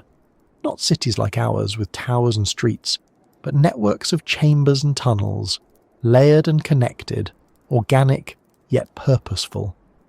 To walk through them would be to walk through the memory of a people, every wall bearing marks of labour, belief and adaptation. And in imagining this, we realise that underground architecture is not only possible but inevitable. Once people decide to stay below, the environment demands it. Caves alone cannot sustain. They must be shaped, expanded, maintained. And in that shaping, culture emerges. A home is never just stone. It is the rhythm of life embedded in stone. So when we picture homes of stone and silence, we picture more than walls. We picture the hum of a community, the glow of faint lights, the steady drip of water, the warmth of a fire shielded by careful vents. We picture people carving not just for survival, but for belonging, turning the underground into a world of their own making. And when all the practical needs are met, when air flows, water is stored, food is protected, and halls echo with voices, the next question becomes how these people would connect with one another. Because architecture provides the space, but communication provides the society. And underground, without stars or horizons, communication itself would become something different, something shaped by the closeness of stone and the endlessness of darkness. When we imagine people living beneath the surface, we often think about what they would eat, how they would build their homes, or where their water might come from. But another question runs quietly beneath all of these, and it may be just as important. How would they communicate in a world without stars? Because communication is not just about words or messages. It is about orientation, memory, cooperation, and identity. On the surface, we communicate through shared reference points. The rising sun tells us morning has come. The seasons mark the passing of time. Stars provide navigation. Birds, rivers, and wind carry signals that shape how we speak and how we imagine. Underground, all of those vanish. So how would people create systems of connection when the sky is gone? Start with sound. Underground, vision is limited. Light is rare and precious, so sound becomes central. The way a footstep echoes down a tunnel can tell you how wide it is, how close you are to a chamber, even if someone else is approaching. Voices carry far in caves, but they bend around corners, distorting words. So people would have to learn how to shape their speech, slower, clearer, with pauses that let echoes fade before the next thought. Entire dialects might form around the acoustics of stone. A surface visitor might find the speech of underground dwellers strangely paced, but within the caves it would be perfectly natural. Beyond spoken language, sound can be structured into signals. A struck stone, a hollow drum, a clap of hands, all can travel down tunnels. Different rhythms could carry different meanings: danger, welcome, gathering, or ritual. This is not guesswork. Many cultures on the surface use drums to send messages across distances, and caves would magnify that possibility. An underground community might develop a rich language of sound that allowed people to coordinate even when far apart in darkness.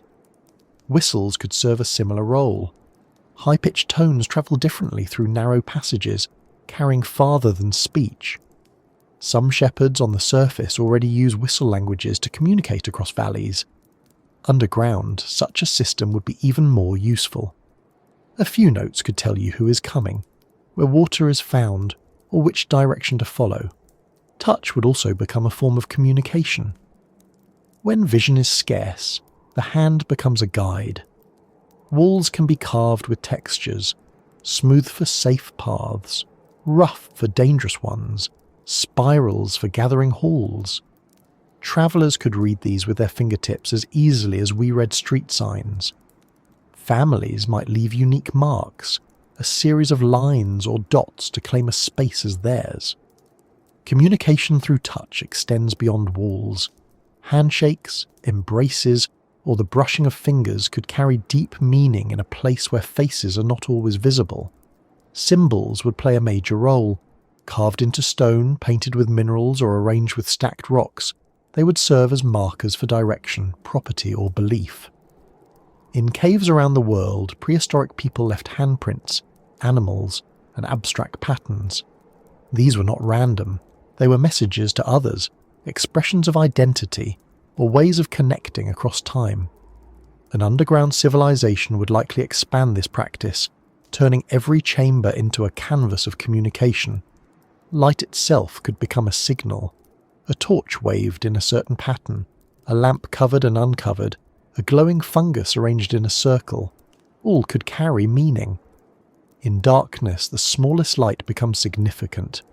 Entire systems of signals might evolve, like our use of lanterns at sea or smoke on mountain tops. Storytelling would be another essential tool. Without stars to mark the passage of seasons, without a horizon to remind people of direction, stories would hold the role of memory. Through stories, people would remember where water was found, which tunnels led to collapse, or how ancestors survived in hard times. These stories would not be entertainment alone. They would be practical maps and instruction manuals wrapped in narrative so they could be remembered and passed on. Song would expand this role. Music carries emotion, but also information. A song about a journey can include directions. A chant can mark the rhythm of work. A lullaby can encode cultural values. Underground, songs would echo through chambers, shared by many at once, reinforcing not only memory but unity. Time itself would be communicated differently. Without stars or sunlight, natural cues vanish. So time would have to be constructed socially. People would gather for meals, rituals, or tasks at agreed intervals. Bells, drums, or other signals might mark these divisions. Time becomes a matter of collective agreement, communicated constantly, reinforced by routine. Writing, if it developed, would have a different emphasis underground. Rather than paper or parchment, stone and clay would dominate. Inscriptions carved deep into walls would last centuries. Clay tablets could be baked near fire pits, preserving records. Symbols might evolve not only to mark language but to map space, turning architecture into text. The lack of stars changes more than navigation. It changes imagination. The sky provides metaphors, myths, and aspirations. Underground, communication would draw instead from stone, water, and silence. Stories might describe ancestors as rivers or gods as glowing crystals. Metaphors would be tactile and auditory rather than celestial. When people spoke of destiny, they might speak of tunnels branching or chambers opening, not of stars guiding their way. Conflict and diplomacy would also rely on communication. In close quarters, misunderstandings could be dangerous. So systems of mediation, ritualized speech, or carefully structured debate might emerge. Perhaps communities used long pauses in speech to allow echoes to fade, preventing heated exchanges from turning chaotic. Silence itself might become part of communication, a respected space for thought and calm. Even the way people name themselves could be shaped by environment. In darkness, visual identity matters less. Names might be linked to sound, voices, rhythms, or songs. A person might be known for the way they tap a pattern on stone, or for the tone of their whistle. Families might pass down unique rhythms as signatures, recognizable in complete darkness. Imagine a society where meetings are held in large, echoing chambers. Leaders do not speak quickly, but slowly, letting each word settle. Listeners close their eyes, absorbing not just the content but the rhythm and weight of speech. Decisions are made not by loud voices drowning others, but by carefully measured exchanges, where silence is as meaningful as sound. This is not fantasy. It is adaptation, communication shaped by stone. Trade with the surface would complicate this. How would underground people signal to those above without exposing themselves? Perhaps through hidden shafts where sound could be sent upward. Perhaps through symbols carved on stones left at meeting places. Secrecy would matter. Communication would need to balance openness and protection. And then there is the question of memory across generations. Oral traditions would be strong, but inscriptions would anchor them. Marks carved into stone, repeated symbols, songs rehearsed by entire groups. These would ensure continuity. In a world without stars, where the sky does not remind you of eternity, permanence must be carved and sung. So when we think about communication underground, it is not limited to speech. It is sound, touch, light, symbol, story and ritual. It is the entire web of signals that allow humans to share space and meaning. The absence of stars removes one layer, but it does not silence humanity. If anything, it deepens the role of every other form of connection. And once communication is established, once people have found ways to make themselves heard and remembered in darkness, the next challenge arises. How does living in endless night shape the mind itself? Because architecture and communication solve physical and social needs, but psychology is another matter. What happens when generations grow up without ever seeing the sky, without knowing morning or evening, without feeling the sun on their faces? To survive underground is not just about finding food, storing water, or carving halls in stone. The greater challenge may be the mind. Humans evolved under the open sky, guided by light and shadow, warmed by the sun, cooled by the moon. Every instinct, every rhythm of our bodies is tuned to cycles of day and night. Remove those cycles, and the world of the mind begins to shift. So the psychology of endless night is not just an interesting side note. It may be the deciding factor in whether an underground civilization could endure for generations. Experiments on the surface already give us clues. When people are isolated in caves with no sunlight, their sense of time drifts. Some begin to sleep in cycles longer than 24 hours, drifting into 25 or 26. Others lose track altogether, sleeping when tired, waking when they feel like it, until their schedule no longer matches anything recognizable. Days stretch into weeks without shape. Without the sun, the body loses its anchor. Underground, people would have to invent new anchors, artificial rhythms to hold themselves together. But time is only one part. The absence of light itself has profound effects. Light is not just a way of seeing, it regulates hormones, moods, and sleep. Without it, depression and lethargy can grow. People lose energy, motivation, and joy. For an underground society, this could become a constant battle. How do you keep spirits alive in a world without dawn? One answer is artificial light. Torches, lamps, glowing fungi, even reflections of polished stone could help. But another answer lies in culture. Music, ritual, art, and storytelling can act as emotional light, filling the void left by the absent sun.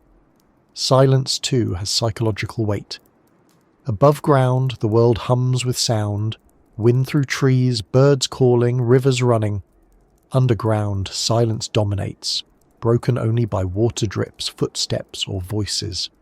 Silence can soothe, but it can also oppress. Long enough, it becomes heavy, pressing on the mind. So underground people would need ways to fill silence with meaning. Songs sung in groups, chants echoing in halls, instruments carved from bone or stone. The sound would not just entertain, it would reassure, it would remind people they were not alone. Then there is space. Humans are used to horizons. The sight of distance calms us, gives perspective. Underground, walls are close, ceilings hang low. For some, this would feel secure, like being embraced. For others, it would feel suffocating, a constant pressure. Over generations, people might adapt. Children raised underground might find open spaces overwhelming rather than comforting. But still, the absence of horizons would shape psychology. Imagination might expand where vision contracts. People might dream of vast halls, gods of infinite chambers, or legends of hidden skies beneath the earth. Fear of the unknown would also be amplified. On the surface, danger often approaches from a distance, visible before it strikes. Underground, danger lurks around every corner. A tunnel might collapse. A predator might hide in shadows. Even another group of people could emerge suddenly from the dark. This uncertainty breeds vigilance, and vigilance, if constant, becomes anxiety. To manage this, underground communities would need trust and cooperation. Shared rituals, mutual reliance, and clear systems of protection would help reduce fear. Isolation is another threat. Underground spaces can cut groups off from one another. A collapse might separate families for days or weeks. Loneliness in such an environment can be devastating. So communication systems, sounds, signals, rituals of gathering would be vital. Psychology thrives not just on safety but on connection. People need to know they belong, that others will come for them if danger strikes. Dreams themselves might shift. Sleep underground is different. No sunrise wakes you. No sunset reminds you to rest. Dreams might become longer, stranger, filled with imagery drawn from stone, water, and shadow. Myths could grow from these dreams. Whole cosmologies born of subconscious efforts to make sense of endless night. Perhaps underground societies imagined gods not as figures in the sky, but as presences in the stone. Perhaps their underworld was not a metaphor, but a direct reflection of the only world they knew. Mental illness would be a real challenge. Depression, anxiety, and disorientation would threaten survival. But culture is medicine. Art, ritual, and social structure can protect the mind. Underground societies might create elaborate ceremonies around light, sound, and storytelling, designed to maintain emotional balance. Fire festivals to mimic sunrise, chants to regulate group rhythm, stories to give hope and direction. There is also resilience to consider. Humans are adaptable. What feels unbearable to one generation can become normal to the next. Children raised underground would not miss the sun they never saw. Their world would be stone, water, and fire. Their minds would shape themselves to that reality. Imagination would fill gaps. Perhaps they would dream of glowing rivers, crystal heavens, or gods of eternal night. Their psychology would not be broken by absence. It would be remade by it. And yet, even with adaptation, the longing for the surface might linger. Some would dream of a light they had never seen. Myths might carry fragments of memory from ancestors who once lived above. Psychology is not only shaped by environment but by story. And stories of another world, brighter and freer, would pull at the mind. Some would treat it as myth, others as destiny. Either way, it would colour their sense of who they were. Discipline would likely be stronger underground. When survival depends on cooperation, rules tighten. Chaos cannot be afforded. Psychology under such pressure becomes more collective. Individuality is still there, but it bends toward the needs of the group. Rituals of obedience, respect, and order might become central, not because people are less human, but because the environment punishes disorder. Imagination would flourish in unique ways. Deprived of the sky, people might turn inward, finding vast universes in dreams, art, and story. Silence and darkness often spark creativity. Cave paintings from our ancestors prove this. In deep darkness, they painted animals, hands, and symbols, creating meaning where none was given. An underground civilization would do the same, not as luxury, but as necessity. Art becomes a stabilizer, a mirror for the mind. And then there is hope. Psychology needs hope as much as it needs food or water. Hope for survival, hope for tomorrow, hope for meaning. Underground, hope might take the form of legends about hidden skies deeper down, or prophecies about returning to the surface. Even if never fulfilled, such stories give direction. They keep despair at bay. So the psychology of endless night is not simple. It contains fear, depression, and longing, but also resilience, imagination, and adaptation. It is a double-edged world, fragile but full of potential. Underground, the mind would bend to survive, reshaping itself as surely as people reshape stone.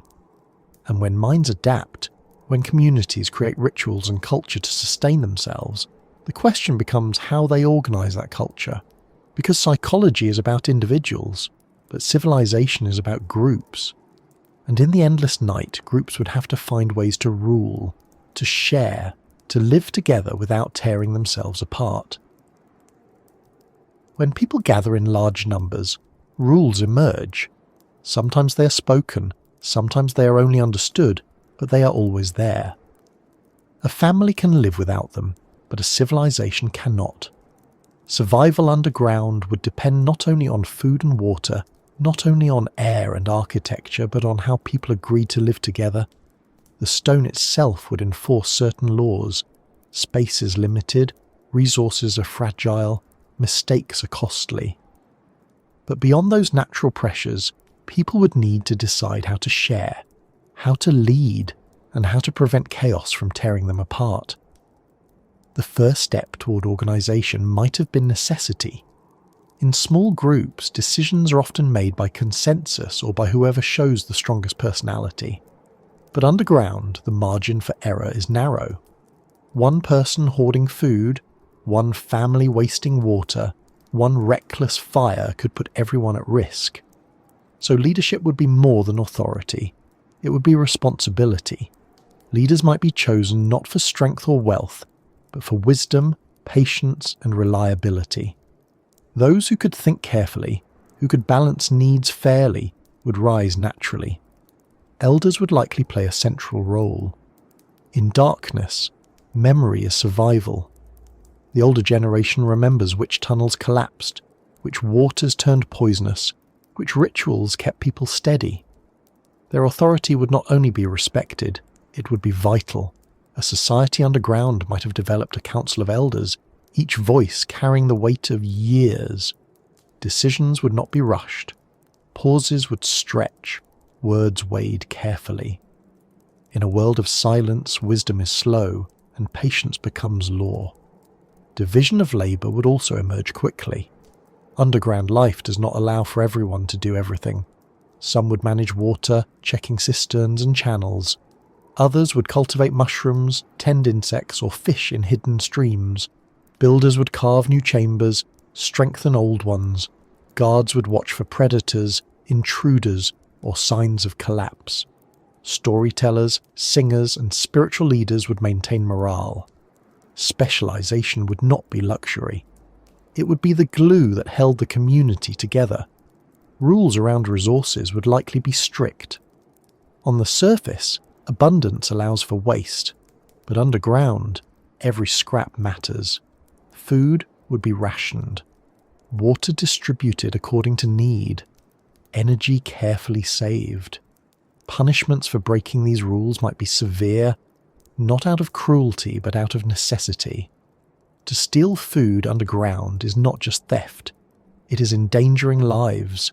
Such societies might develop codes of fairness so ingrained that they feel sacred.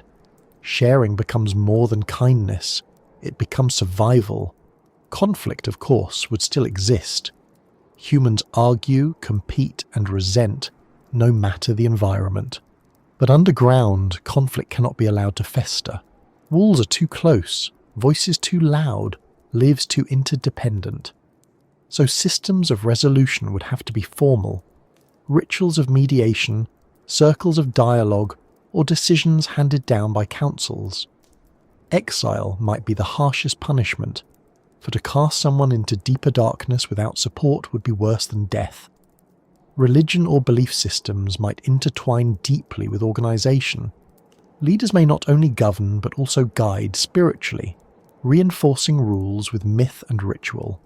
Ceremonies around fire, water, or glowing fungi could remind people of their dependence on one another and on the environment.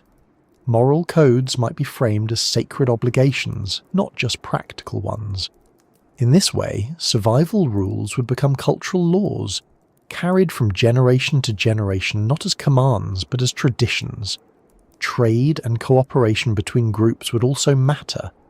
If multiple underground communities existed, how would they interact? Tunnels might connect different halls, rivers might run between them.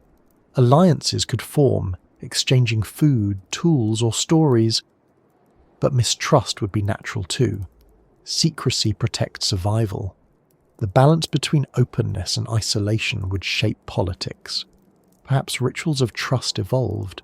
Long greetings spoken slowly to prove identity, or symbolic gifts exchanged to show goodwill. Population control might be another necessity. In closed systems, growth without limit leads to disaster. Underground societies might establish customs that regulate family size, whether through delayed marriage, shared child-rearing, or religious restrictions. Life underground would require balance, not only in resources but in numbers. Organisation would also extend to knowledge. Who remembers the safe tunnels? Who knows how to build supports? Who understands which fungi heal and which poison? Such knowledge cannot be hoarded. It must be taught, shared, and preserved. Education might be communal, with children learning from elders in groups, stories woven with practical lessons. Knowledge becomes collective property, another form of survival. Architecture itself would reflect organisation. Central halls for councils, smaller chambers for families, storage rooms protected by community guards, paths carefully mapped, doors or barriers marking boundaries. Space underground is not infinite, so every chamber must be accounted for. Organisation is literally carved into stone. Imagination might also shape governance. Myths could legitimize leaders, telling stories of ancestors chosen by gods or by the earth itself. Rituals of succession might involve symbolic journeys through tunnels, trials of patience, or demonstrations of wisdom. Leadership underground would not just be practical. It would be theatrical, reaffirming order through ceremony. Gender roles, too, might take unique forms.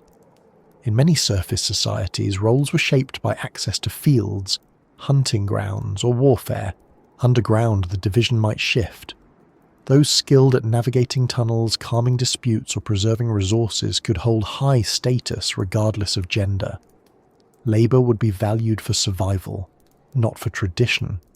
Who could carve stone? Who could heal? Who could guide? These would matter more than anything else. Defence from outsiders would shape politics as well. If underground societies feared discovery, secrecy would be a law unto itself. Children might be taught never to reveal their home to strangers. Tunnels might be hidden, entrances disguised. Guards might patrol the boundaries silently, ready to extinguish light at the first sign of intrusion. The politics of survival would be the politics of concealment. And yet, for all the discipline and strictness, there would also be space for celebration. Festivals, songs, and rituals give life meaning beyond survival. Communities might gather to honour water, to celebrate births, to mark harvests of fungi or fish. In those moments, organisation would loosen into joy, reminding people why they endure. Celebration is itself a form of governance, reinforcing unity through shared emotion. So how might civilization organise underground? It would be a blend of necessity and creativity, of strict rules and shared rituals. Elders guiding with memory, councils making slow, careful decisions, labour divided by skill, resources rationed with fairness, conflicts resolved through ritual, religion binding it all together, secrecy guarding the edges, and celebration giving it breath. What emerges is not a chaotic collection of survivors, but a disciplined, ordered, resilient people. Their rules may seem harsh to us, but to them they would be natural, the shape of life carved into stone. And once rules are in place, once survival is structured, another question opens. How would these underground people view the surface world? Would they see it as paradise, as danger, as myth, or as temptation? Because organisation is about order inside, but every order must also decide what lies outside.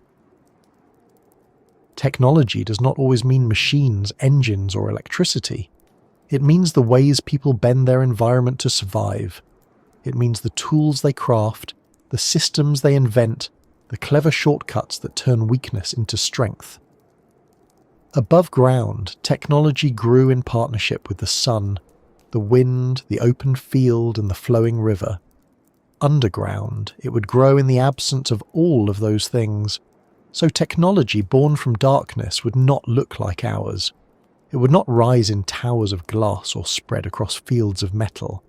It would be shaped by stone, water, silence, and the constant need to stretch resources as far as possible. Fire is the most obvious place to begin. Without sunlight, fire is both light and life. The first underground people who learned how to manage it would have transformed their world. Not just keeping warm, but cooking food, driving away predators, hardening clay, and giving themselves something more important than all of that, a rhythm. Fire marks time. The lighting of a flame signals beginning. Its fading marks an end.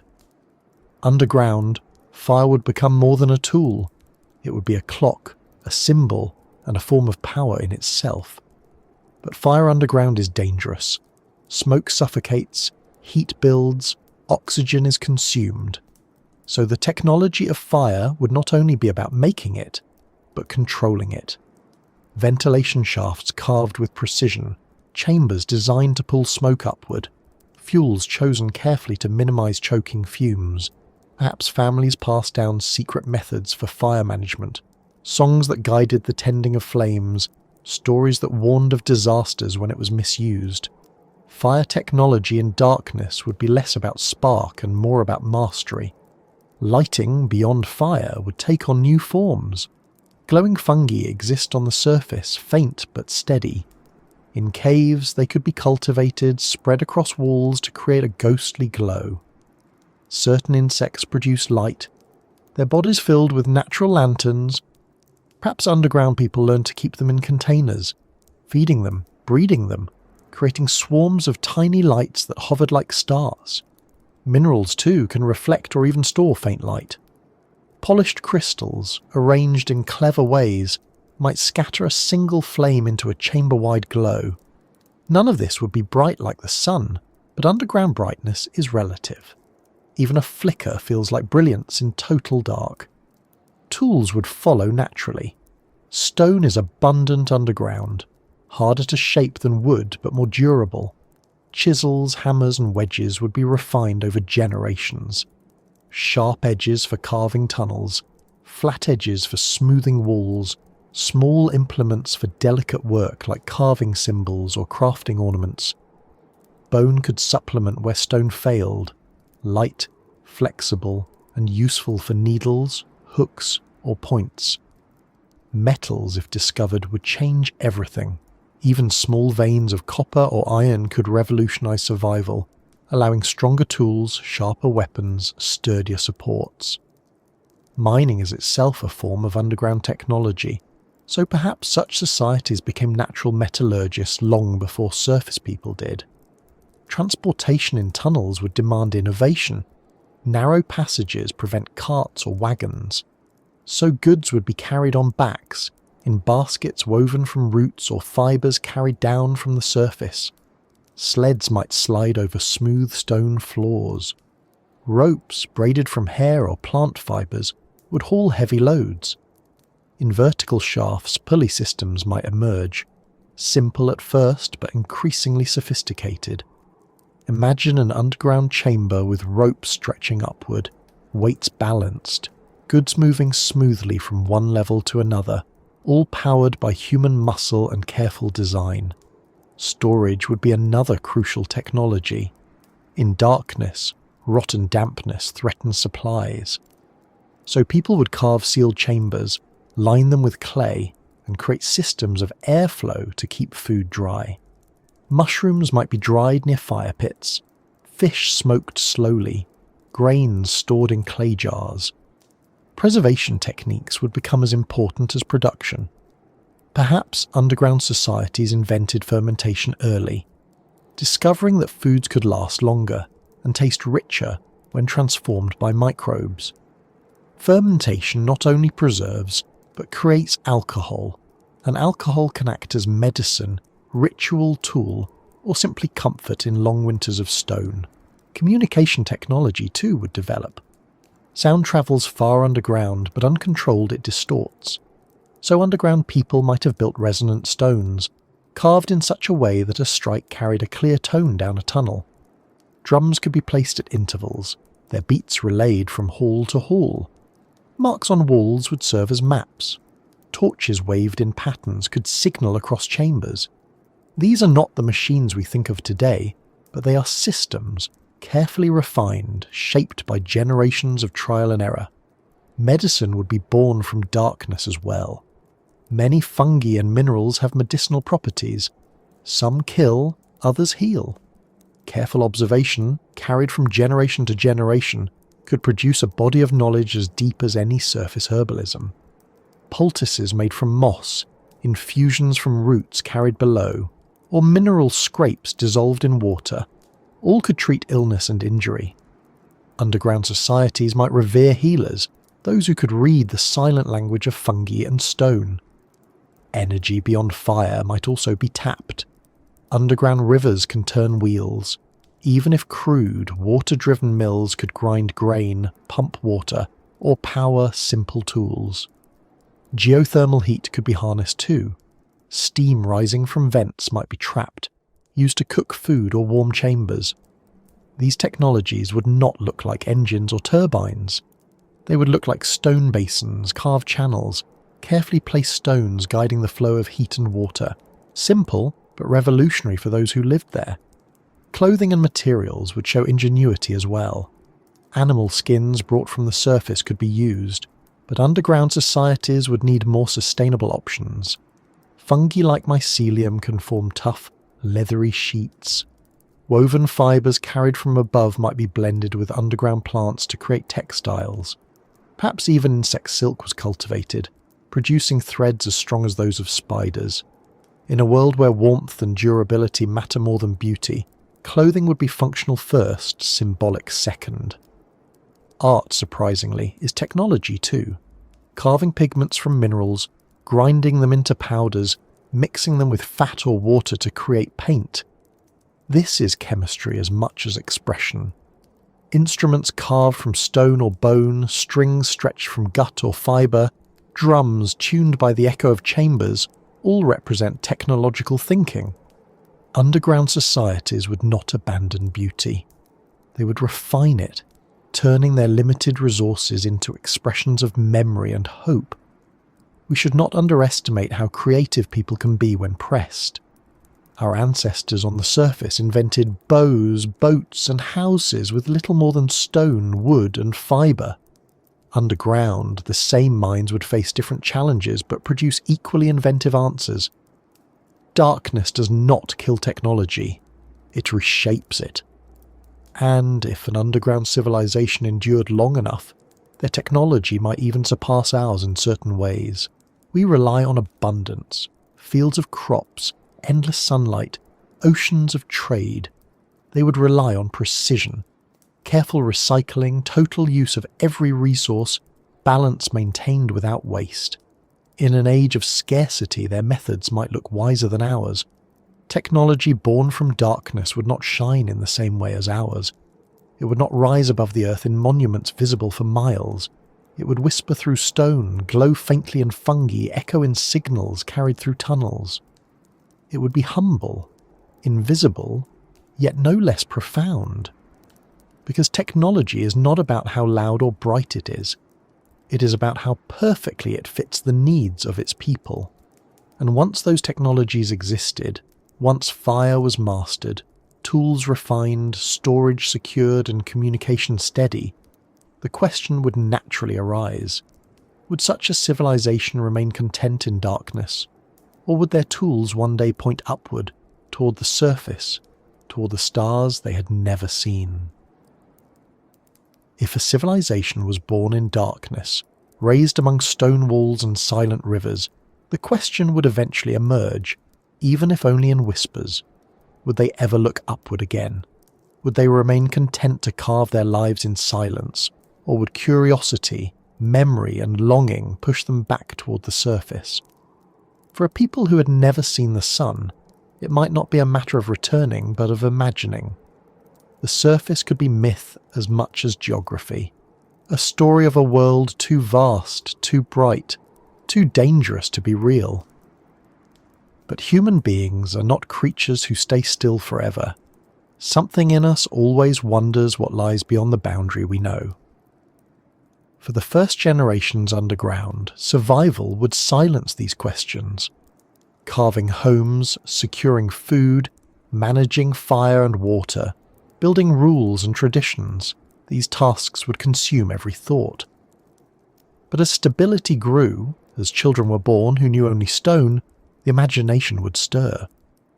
Songs might emerge about hidden skies, gods of fire rising each day, or a place where water falls from above instead of dripping from rock. These stories would keep alive a sense that there was something beyond the ceiling. Elders, if they remembered the surface, might tell stories of it. But memories warp. What begins as a practical description, trees, rivers, fields of grain, might shift into legend. Trees become pillars of the heavens, rivers become endless snakes of water. The sun becomes not a burning star, but a god whose face cannot be seen. Children raised on such stories might not believe them literally, but they would carry a spark of possibility, a sense that something beyond the stone world exists. Exploration would follow naturally. Humans explore because we must. Even underground, some would wander into uncharted tunnels, driven by curiosity as much as by hunger. Some would vanish, swallowed by collapse or predators. Others would return with new chambers, new rivers, or new dangers mapped into memory. And sometimes, just sometimes, one of those tunnels might slope upward, even if blocked, even if faint. The idea of an upward path would become a seed planted in the mind. But upward would not only mean physical direction, it would mean aspiration. An underground people might build myths about upward journeys, heroes who climb through endless tunnels to reach a world of light, ancestors who return to the stars. Perhaps even rituals where young people symbolically ascend chambers, each higher than the last until they emerge into a chamber filled with firelight meant to mimic the sun. Upward becomes more than a location. It becomes hope. The dangers of the surface would also be feared. If ancestors fled below because of disaster, storms, famine, enemies, the stories of those dangers would echo for centuries. The surface would be painted as a place of chaos, where exposure kills and enemies hunt. The underground would be safe, protected, sacred. In such a culture, to dream of upward might even be forbidden. Curiosity could be framed as betrayal. The ceiling becomes not only stone but law. And yet, repression cannot silence imagination forever. Forbidden ideas are often the most tempting. A child who asks what lies above, a singer who weaves songs of light, a dreamer who swears they saw visions of the sun. These voices might be small, but they would not vanish. They would be carried from generation to generation, waiting for a time when survival was stable enough to allow risk. Technology would play a role too. As underground societies grew skilled in carving, preserving and managing resources, they might eventually gain the means to explore further upward. Tools strong enough to dig, methods to support collapsing shafts, ways to carry air and water farther than before. What begins as myth becomes project. Exploration becomes planned rather than accidental. The psychological pull of the unknown is powerful. We know this from our own history. People have crossed deserts, oceans, and even the void of space, not because they needed to, but because they wanted to know. Underground, the surface would be their cosmos, the unreachable frontier. Even if dangerous, even if unnecessary, some would risk everything for a glimpse. What would happen if they succeeded? Imagine a person who has never seen the sky standing at the mouth of a cave as dawn breaks. The flood of light would be overwhelming, painful even. Their eyes would close, their skin recoil, but slowly they would adapt, and what they saw would defy every story told underground. The vastness of the horizon, the infinite scatter of stars, the warmth of the sun. It might be terrifying, even maddening, but it would also be revelation. Such a discovery would change everything. The stories told for centuries would suddenly be confirmed or shattered. The elders' authority might be challenged. Religion might splinter, some declaring the surface sacred, others branding it forbidden. Entire communities might divide between those who wish to rise and those who cling to the safety of stone. Upheaval would ripple through every hall. But discovery need not mean abandonment. An underground civilization might treat the surface as another realm, a place visited only for ritual, trade, or vision quests. Young people might be sent upward as a test of courage, returning with stories of sky and stars. The surface could be woven into culture without replacing the underground way of life. Still, once the door is opened, it cannot be fully closed. Even if most people remained below, the knowledge that another world exists above would gnaw at them. Questions would grow. Why live without sunlight when it is there? Why starve in stone when fields stretch across the surface? Hope would become pressure. Pressure would become change. And yet perhaps not all would feel it. Perhaps many would resist, preferring the known to the unknown. The surface may be vast, but it is unpredictable. Storms, predators, enemies, scarcity. These are real risks. Underground is harsh, but it is controlled. People might cling to control rather than gamble on freedom. So the question of whether they would ever look upward again has no simple answer. Some would not. And between them would stretch tension, conflict, and compromise. The story of an underground people would not be a story of one path, but of many. Curiosity and fear, memory and myth, hope and caution, all pulling against one another like threads woven into stone. And if we look at ourselves, we see the same pattern. We live under a sky filled with stars, yet we dream of leaving it for space. Some call it destiny, others call it madness, and still, ships are built, rockets launched, risks taken. Maybe the question of upward is universal. Maybe every people, whether under the sky or beneath the ground, carries the same seed of curiosity. And when we imagine them gazing upward, dreaming of what lies beyond, we also imagine what would happen if they went farther. Not just to the surface, but beyond even that. Because once you take one step upward, you begin to wonder how many more there might be. When we picture an underground civilization, we often imagine it as something hidden in the present or waiting to emerge in the future. But what if it was something older than us? What if they were here before us? The idea unsettles because it reshapes the story we tell about ourselves. We like to believe humanity is the first and greatest intelligence on Earth, that our story begins at the surface, in open plains, under the sun. But what if another story began before ours, in silence and darkness, carved into stone long before we walked upright? Our science tells us that civilizations rise with agriculture, that farming fields under the sky gave birth to cities, writing, trade, and culture. But is that the only path? Mushrooms can be cultivated in darkness. Insects and fish can be bred in underground streams. Minerals can be shaped into tools. A people living in caves, if organised and inventive, might have built something we would recognise as civilization long before wheat was planted in fields. If they existed, their traces would be hard to find. Stone preserves little of daily life. Wood rots, fabric decays, fire leaves only ash.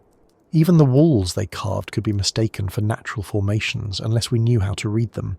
And if they lived far below, in chambers we have not yet reached, Their world could remain untouched for tens of thousands of years. Legends might carry faint echoes, faint myths of hidden realms, forgotten peoples, or wise ancestors who taught us skills we claimed as our own.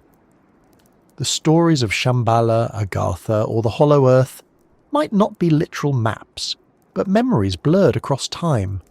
Cultures across the world tell of people who came from below, who emerged from caves or rose from underworlds to shape the surface. Perhaps these stories are not pure imagination. Perhaps they are fragments of encounters with something older. If they came before us, the question is why they vanished. Maybe they did not vanish at all. Maybe they remained underground, content with the stability of their world while we rose above to claim the surface. Or perhaps disaster struck. Flooding tunnels, poisoned air, collapses that forced survivors to emerge into a world they were not prepared for. Those who made it might have mingled with early humans, passing along fragments of knowledge before their identity dissolved into ours. Imagine if fire-making, tool refinement, or even early myths were not our inventions, but gifts left behind by people of the dark. It is not impossible. Much of what we call progress is shared, borrowed, inherited, and reinvented. If another intelligence lived here before us, their fingerprints might already be hidden within our own culture, invisible because we assume they are ours. Psychologically, the idea challenges us. We are used to being at the top of the story, but if another people existed first, then we are not pioneers but successors. We are not alone in the story of Earth, but part of a chain, maybe one link in a much longer sequence of rises and falls. It makes us ask whether our dominance is permanent or temporary, whether another intelligence might follow us as we followed them. Science fiction explores this constantly. Stories of ancient civilizations buried beneath planets, ruins holding secrets older than humanity, knowledge waiting in forgotten tunnels. But these are not only stories. Archaeology has shown again and again that history is deeper than we think. Lost cities under sand, civilizations erased by climate shifts, cultures that flourished and vanished long before our textbooks imagined them.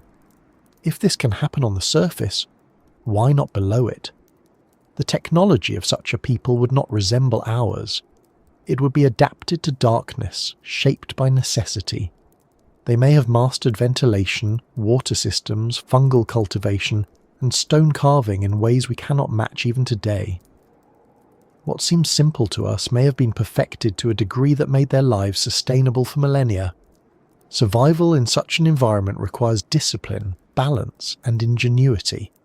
If they managed that balance, they might have thrived for far longer than our brief 10,000 years of recorded history. And then there is the possibility of contact. If they were here first, did they ever meet us? Perhaps early humans stumbled upon their tunnels, mistook them for gods or spirits, learned from them, feared them. Perhaps stories of dwarves, trolls, or other subterranean beings are memories of real encounters.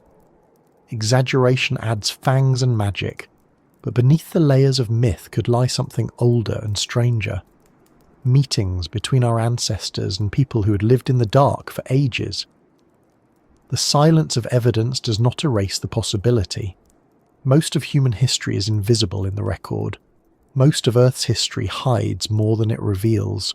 Stone swallows traces, water washes them away, time erases more than it preserves. Absence of proof is not proof of absence. And if they were here before us, it raises another unsettling thought. What if they are still here? Not gone, not vanished, but simply content to remain hidden, deep in places we cannot reach. We like to think we have mapped the Earth, but most of it remains unseen. The oceans are vast mysteries. The crust itself is largely unknown. Entire cave systems stretch for miles, uncharted, waiting. It is not impossible that life, even intelligent life, continues in silence where we cannot see. If that were true, what would it mean for us? Would they see us as children, reckless and noisy, squandering resources they preserved carefully? Would they pity us, envy us, fear us, or ignore us? Would they reveal themselves or choose to watch quietly as they always have? And for us, the revelation that we were not first would shake the foundations of our self-image. Religions would be questioned, science would be humbled, culture would be rewritten. To know that another people shaped this world before us would change how we see ourselves. Perhaps it would make us more cautious, more respectful. Or perhaps it would drive us to compete, to prove we are greater. But the truth, if it exists, may never be known. We may never find traces strong enough to prove they were here. The silence of stone may hold its secrets forever.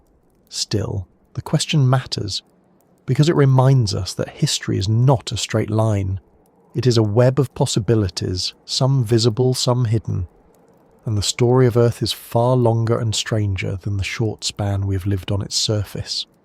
To ask if they were here before us is to ask whether we are unique or only temporary, whether we are the first storytellers or just the latest voices in an older song. And when that question lingers, it naturally leads to another. If they left traces, where might we find them? If they still exist, what signs would betray their presence?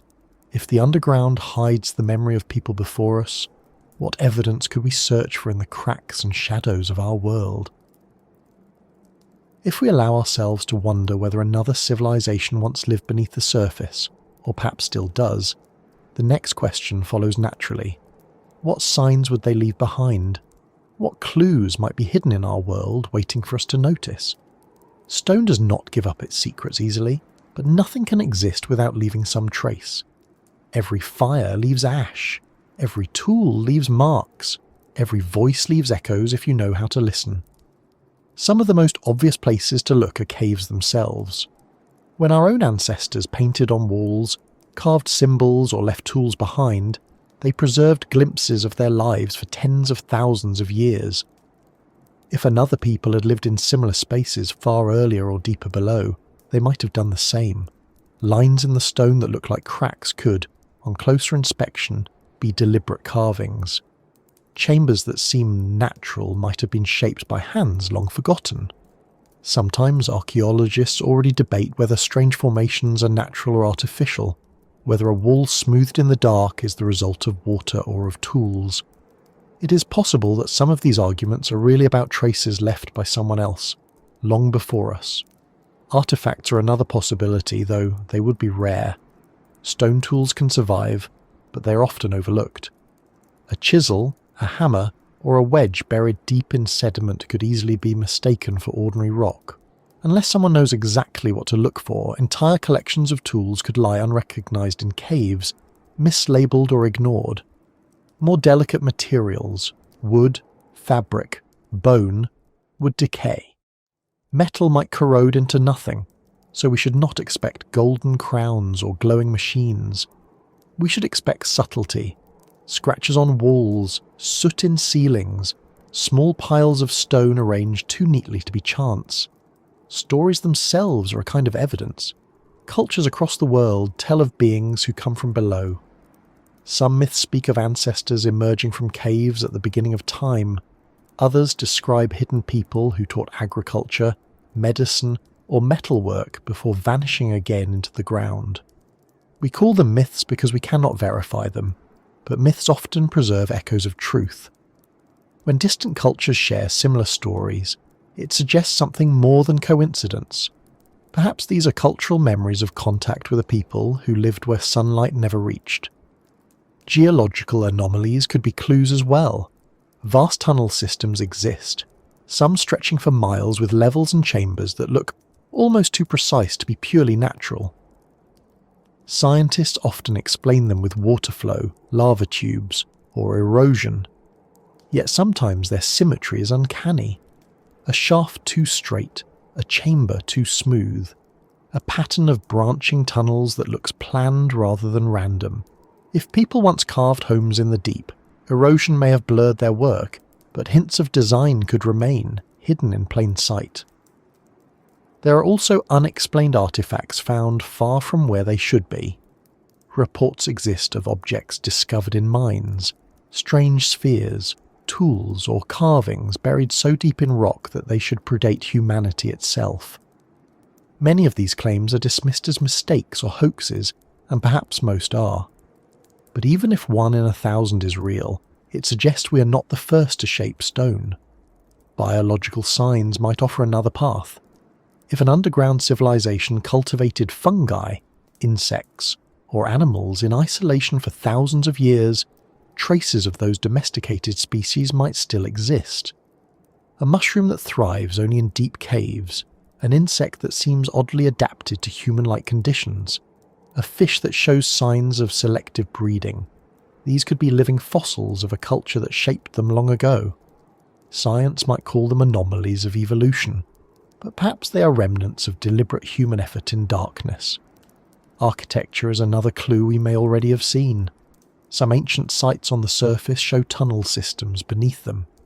Vast networks of passageways stretch under old temples, cities, or fortresses. Archaeologists usually explain them as storage, escape routes, or water systems. But what if they are older than the structures above? What if ancient builders found tunnels already there and simply built atop them? In that case, some of our oldest monuments may stand on the bones of even older civilizations whose homes lie beneath. Language may hold traces too. Words for underworld, people below, or hidden dwellers appear in many unrelated languages. Symbols carved into rock sometimes resemble eyes, spirals, or stairways leading down. These might not just be metaphors for death or mystery.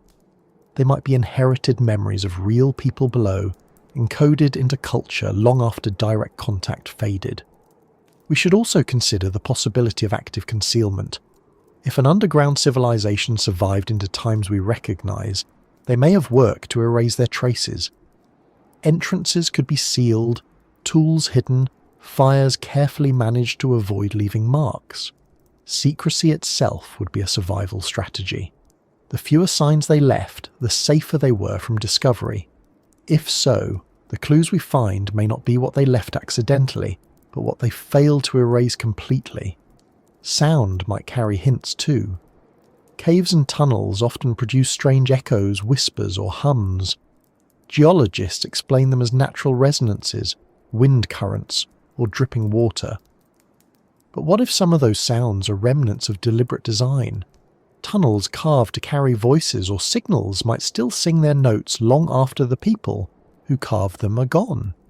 Science gives us tools to search, but science also has limits. When archaeologists dig, they often focus on layers that fit their timeline of human history. Anything that does not fit is set aside. Anomalies are often dismissed rather than explored. But the record of the Earth is vast, and perhaps we have only read the surface of the story. So what signs and clues might be hidden in our world? They may be subtle, fragile, or buried too deep for us to find. They may be stories we dismiss, tools we overlook, tunnels we mistake for natural. But the possibility that they exist at all reminds us that history is not finished. That beneath our feet may lie not only stone but memory, not only silence but evidence of lives as real as ours. And if evidence does exist, it invites another question. Why do these stories continue to capture our imagination even when proof is scarce? Why do we keep searching for hidden worlds, for people who may or may not have lived below us? Perhaps the answer lies less in stone and more in ourselves, in the way imagination reaches for mysteries we cannot quite solve, and in the way hidden worlds reflect something about our own. For all the stories of hidden worlds, ancient tunnels, and civilizations that may have thrived beneath our feet, one question lingers. Why does this idea still capture our imagination? Why do we return to it again and again, in myths, in books, in films, in quiet conversations at night? There is something in the image of a people living below us that refuses to let go. Part of it is fear.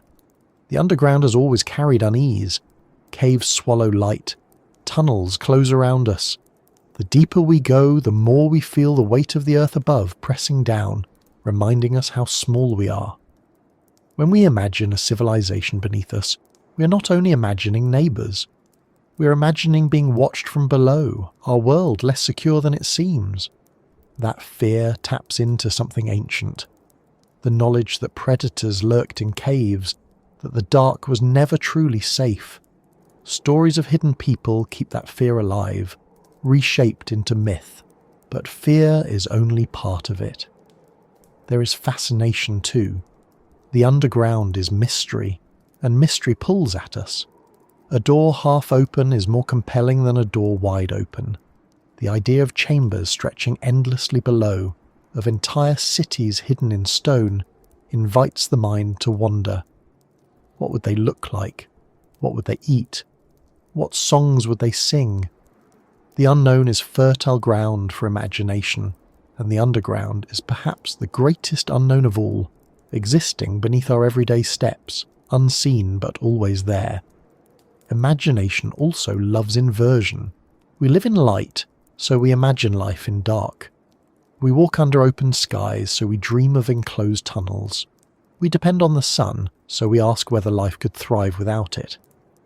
The underground civilization is the mirror image of ourselves, and in that mirror we see both what we are and what we might be if circumstances had been different. It allows us to ask how flexible life is, how many forms survival could take, how many paths civilization could walk. There's also a sense of humility in these stories. If others were here before us, or still live beside us, then we are not alone at the centre of history. We're part of something larger, a sequence of lives and worlds that overlap and intertwine. The thought unsettles, but it also fascinates. It reminds us that the story of Earth is bigger than us, that we might not be the final word. These stories also satisfy a longing for hidden depth. In a world where satellites map every street, where images of the planet are only a click away, mystery feels endangered. But the underground resists. We cannot see through stone. Vast cave systems remain unexplored. The idea that something important, something secret, might still be there is comforting in its own way. It means not everything has been discovered, not every question answered. Hidden worlds reassure us that mystery is still alive. Myth keeps them alive as well. Generations have told stories of hidden realms, from Shambhala to Agartha, from the Greek underworld to the Hopi emergence myths. These tales linger because they are retold, reshaped, and embedded into culture. Children hear them and carry them forward. Writers adapt them. Films dramatize them. Every retelling keeps the spark alive. Over time, they become less about proof and more about resonance. We tell them because they feel meaningful, because they say something about our fears, our hopes, and our place in the world. The underground civilization also speaks to a deeper psychological need, the wish that we are not alone. On the surface, loneliness is answered by community. In the cosmos, loneliness is answered by imagining aliens. But beneath us, the loneliness of history is answered by imagining predecessors or neighbours. If another civilization thrived below, then our story is richer, our company larger, our world less empty. The thought fills a silence we otherwise cannot. Another reason lies in the way hidden civilizations reflect our anxieties about ourselves. When we imagine people who live underground, careful with resources, disciplined in survival, we're also imagining what we're not. We waste. We expand without limit. We consume recklessly. The underground civilization is a kind of moral mirror, showing us a version of humanity that learned restraint because it had no choice. The story fascinates because it whispers a lesson. This is how you must live when there is no abundance. But it can also reflect the opposite.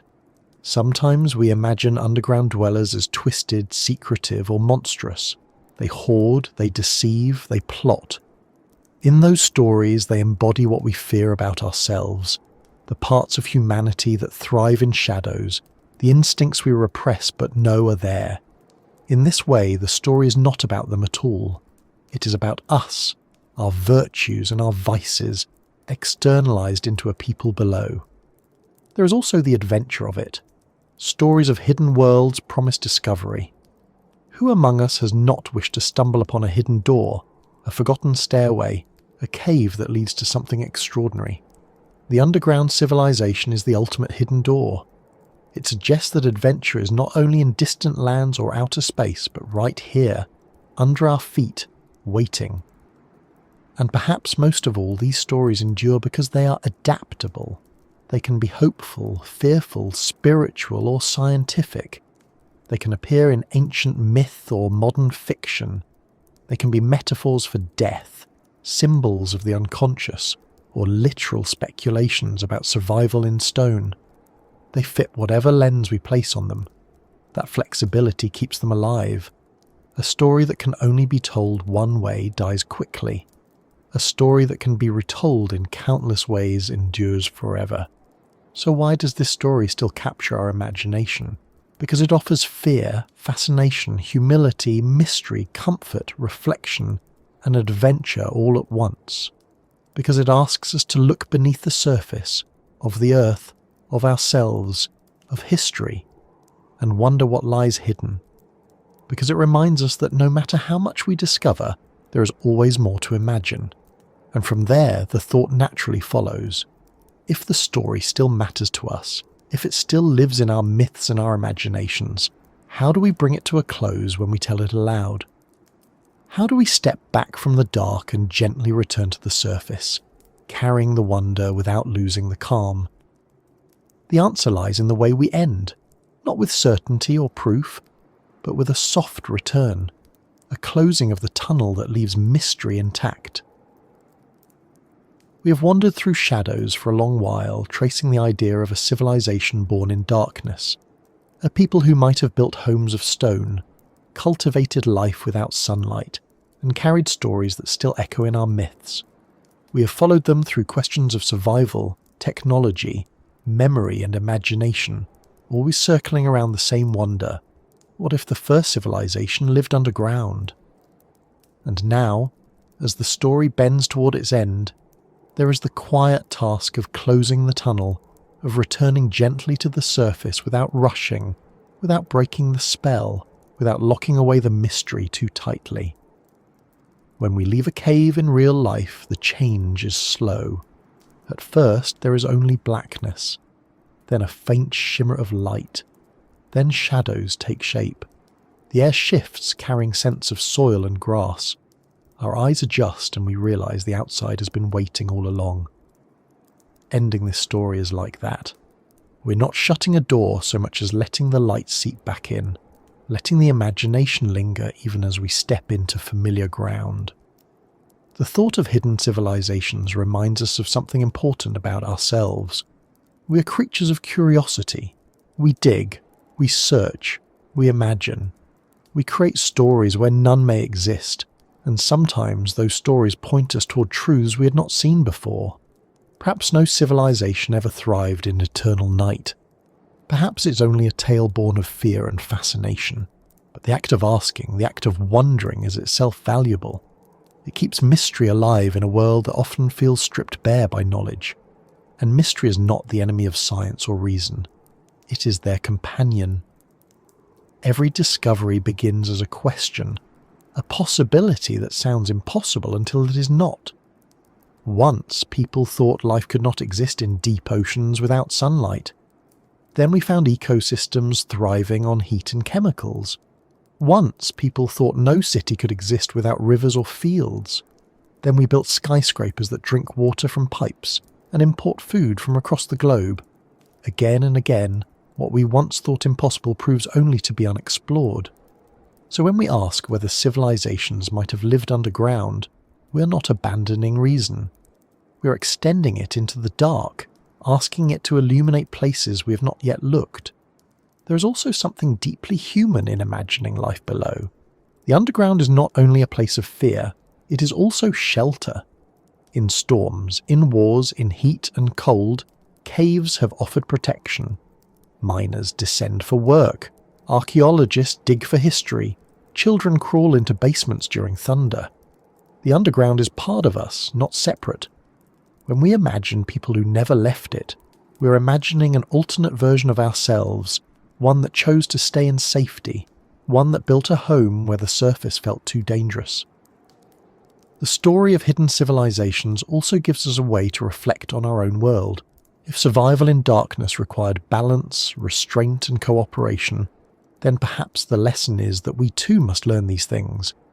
Our world above is bright and open, but resources are not infinite.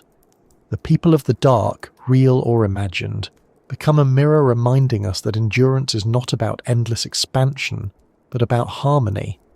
Whether they existed or not, their imagined wisdom has value, and yet, it is not only lessons we carry from the tunnel, it is also wonder. Wonder that perhaps somewhere, something still waits. Unexplored caves stretch for miles. The Earth's crust is full of silence and secrets. We may never find signs of another civilization, but we will keep searching, if not with shovels, then with stories.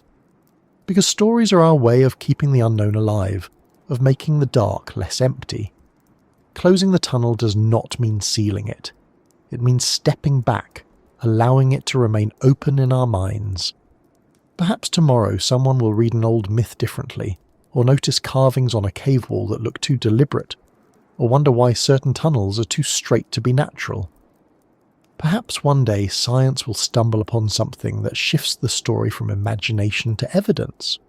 Or perhaps it will never happen, and that is all right too. Sometimes the value of a story is not in its proof, but in its persistence. So here, as the story winds down, it is time to return gently to the surface. The air grows warmer, the shadows grow thinner, the steps echo less and less until they vanish altogether. The ceiling lifts, and sky returns. The imagination does not close but follows us, whispering in the back of the mind, reminding us that mystery is never fully gone. Thank you for walking through this journey, for sitting with the questions rather than rushing for answers, for letting the dark breathe and the silence speak. If you found comfort in the exploration, if you enjoyed the calm of it, consider staying with this community, returning for more reflections like this one. And as always, wherever you are, whatever time it is for you, may you find rest. May you carry a little wonder with you, and may the questions linger just enough to make tomorrow feel a little more mysterious than today.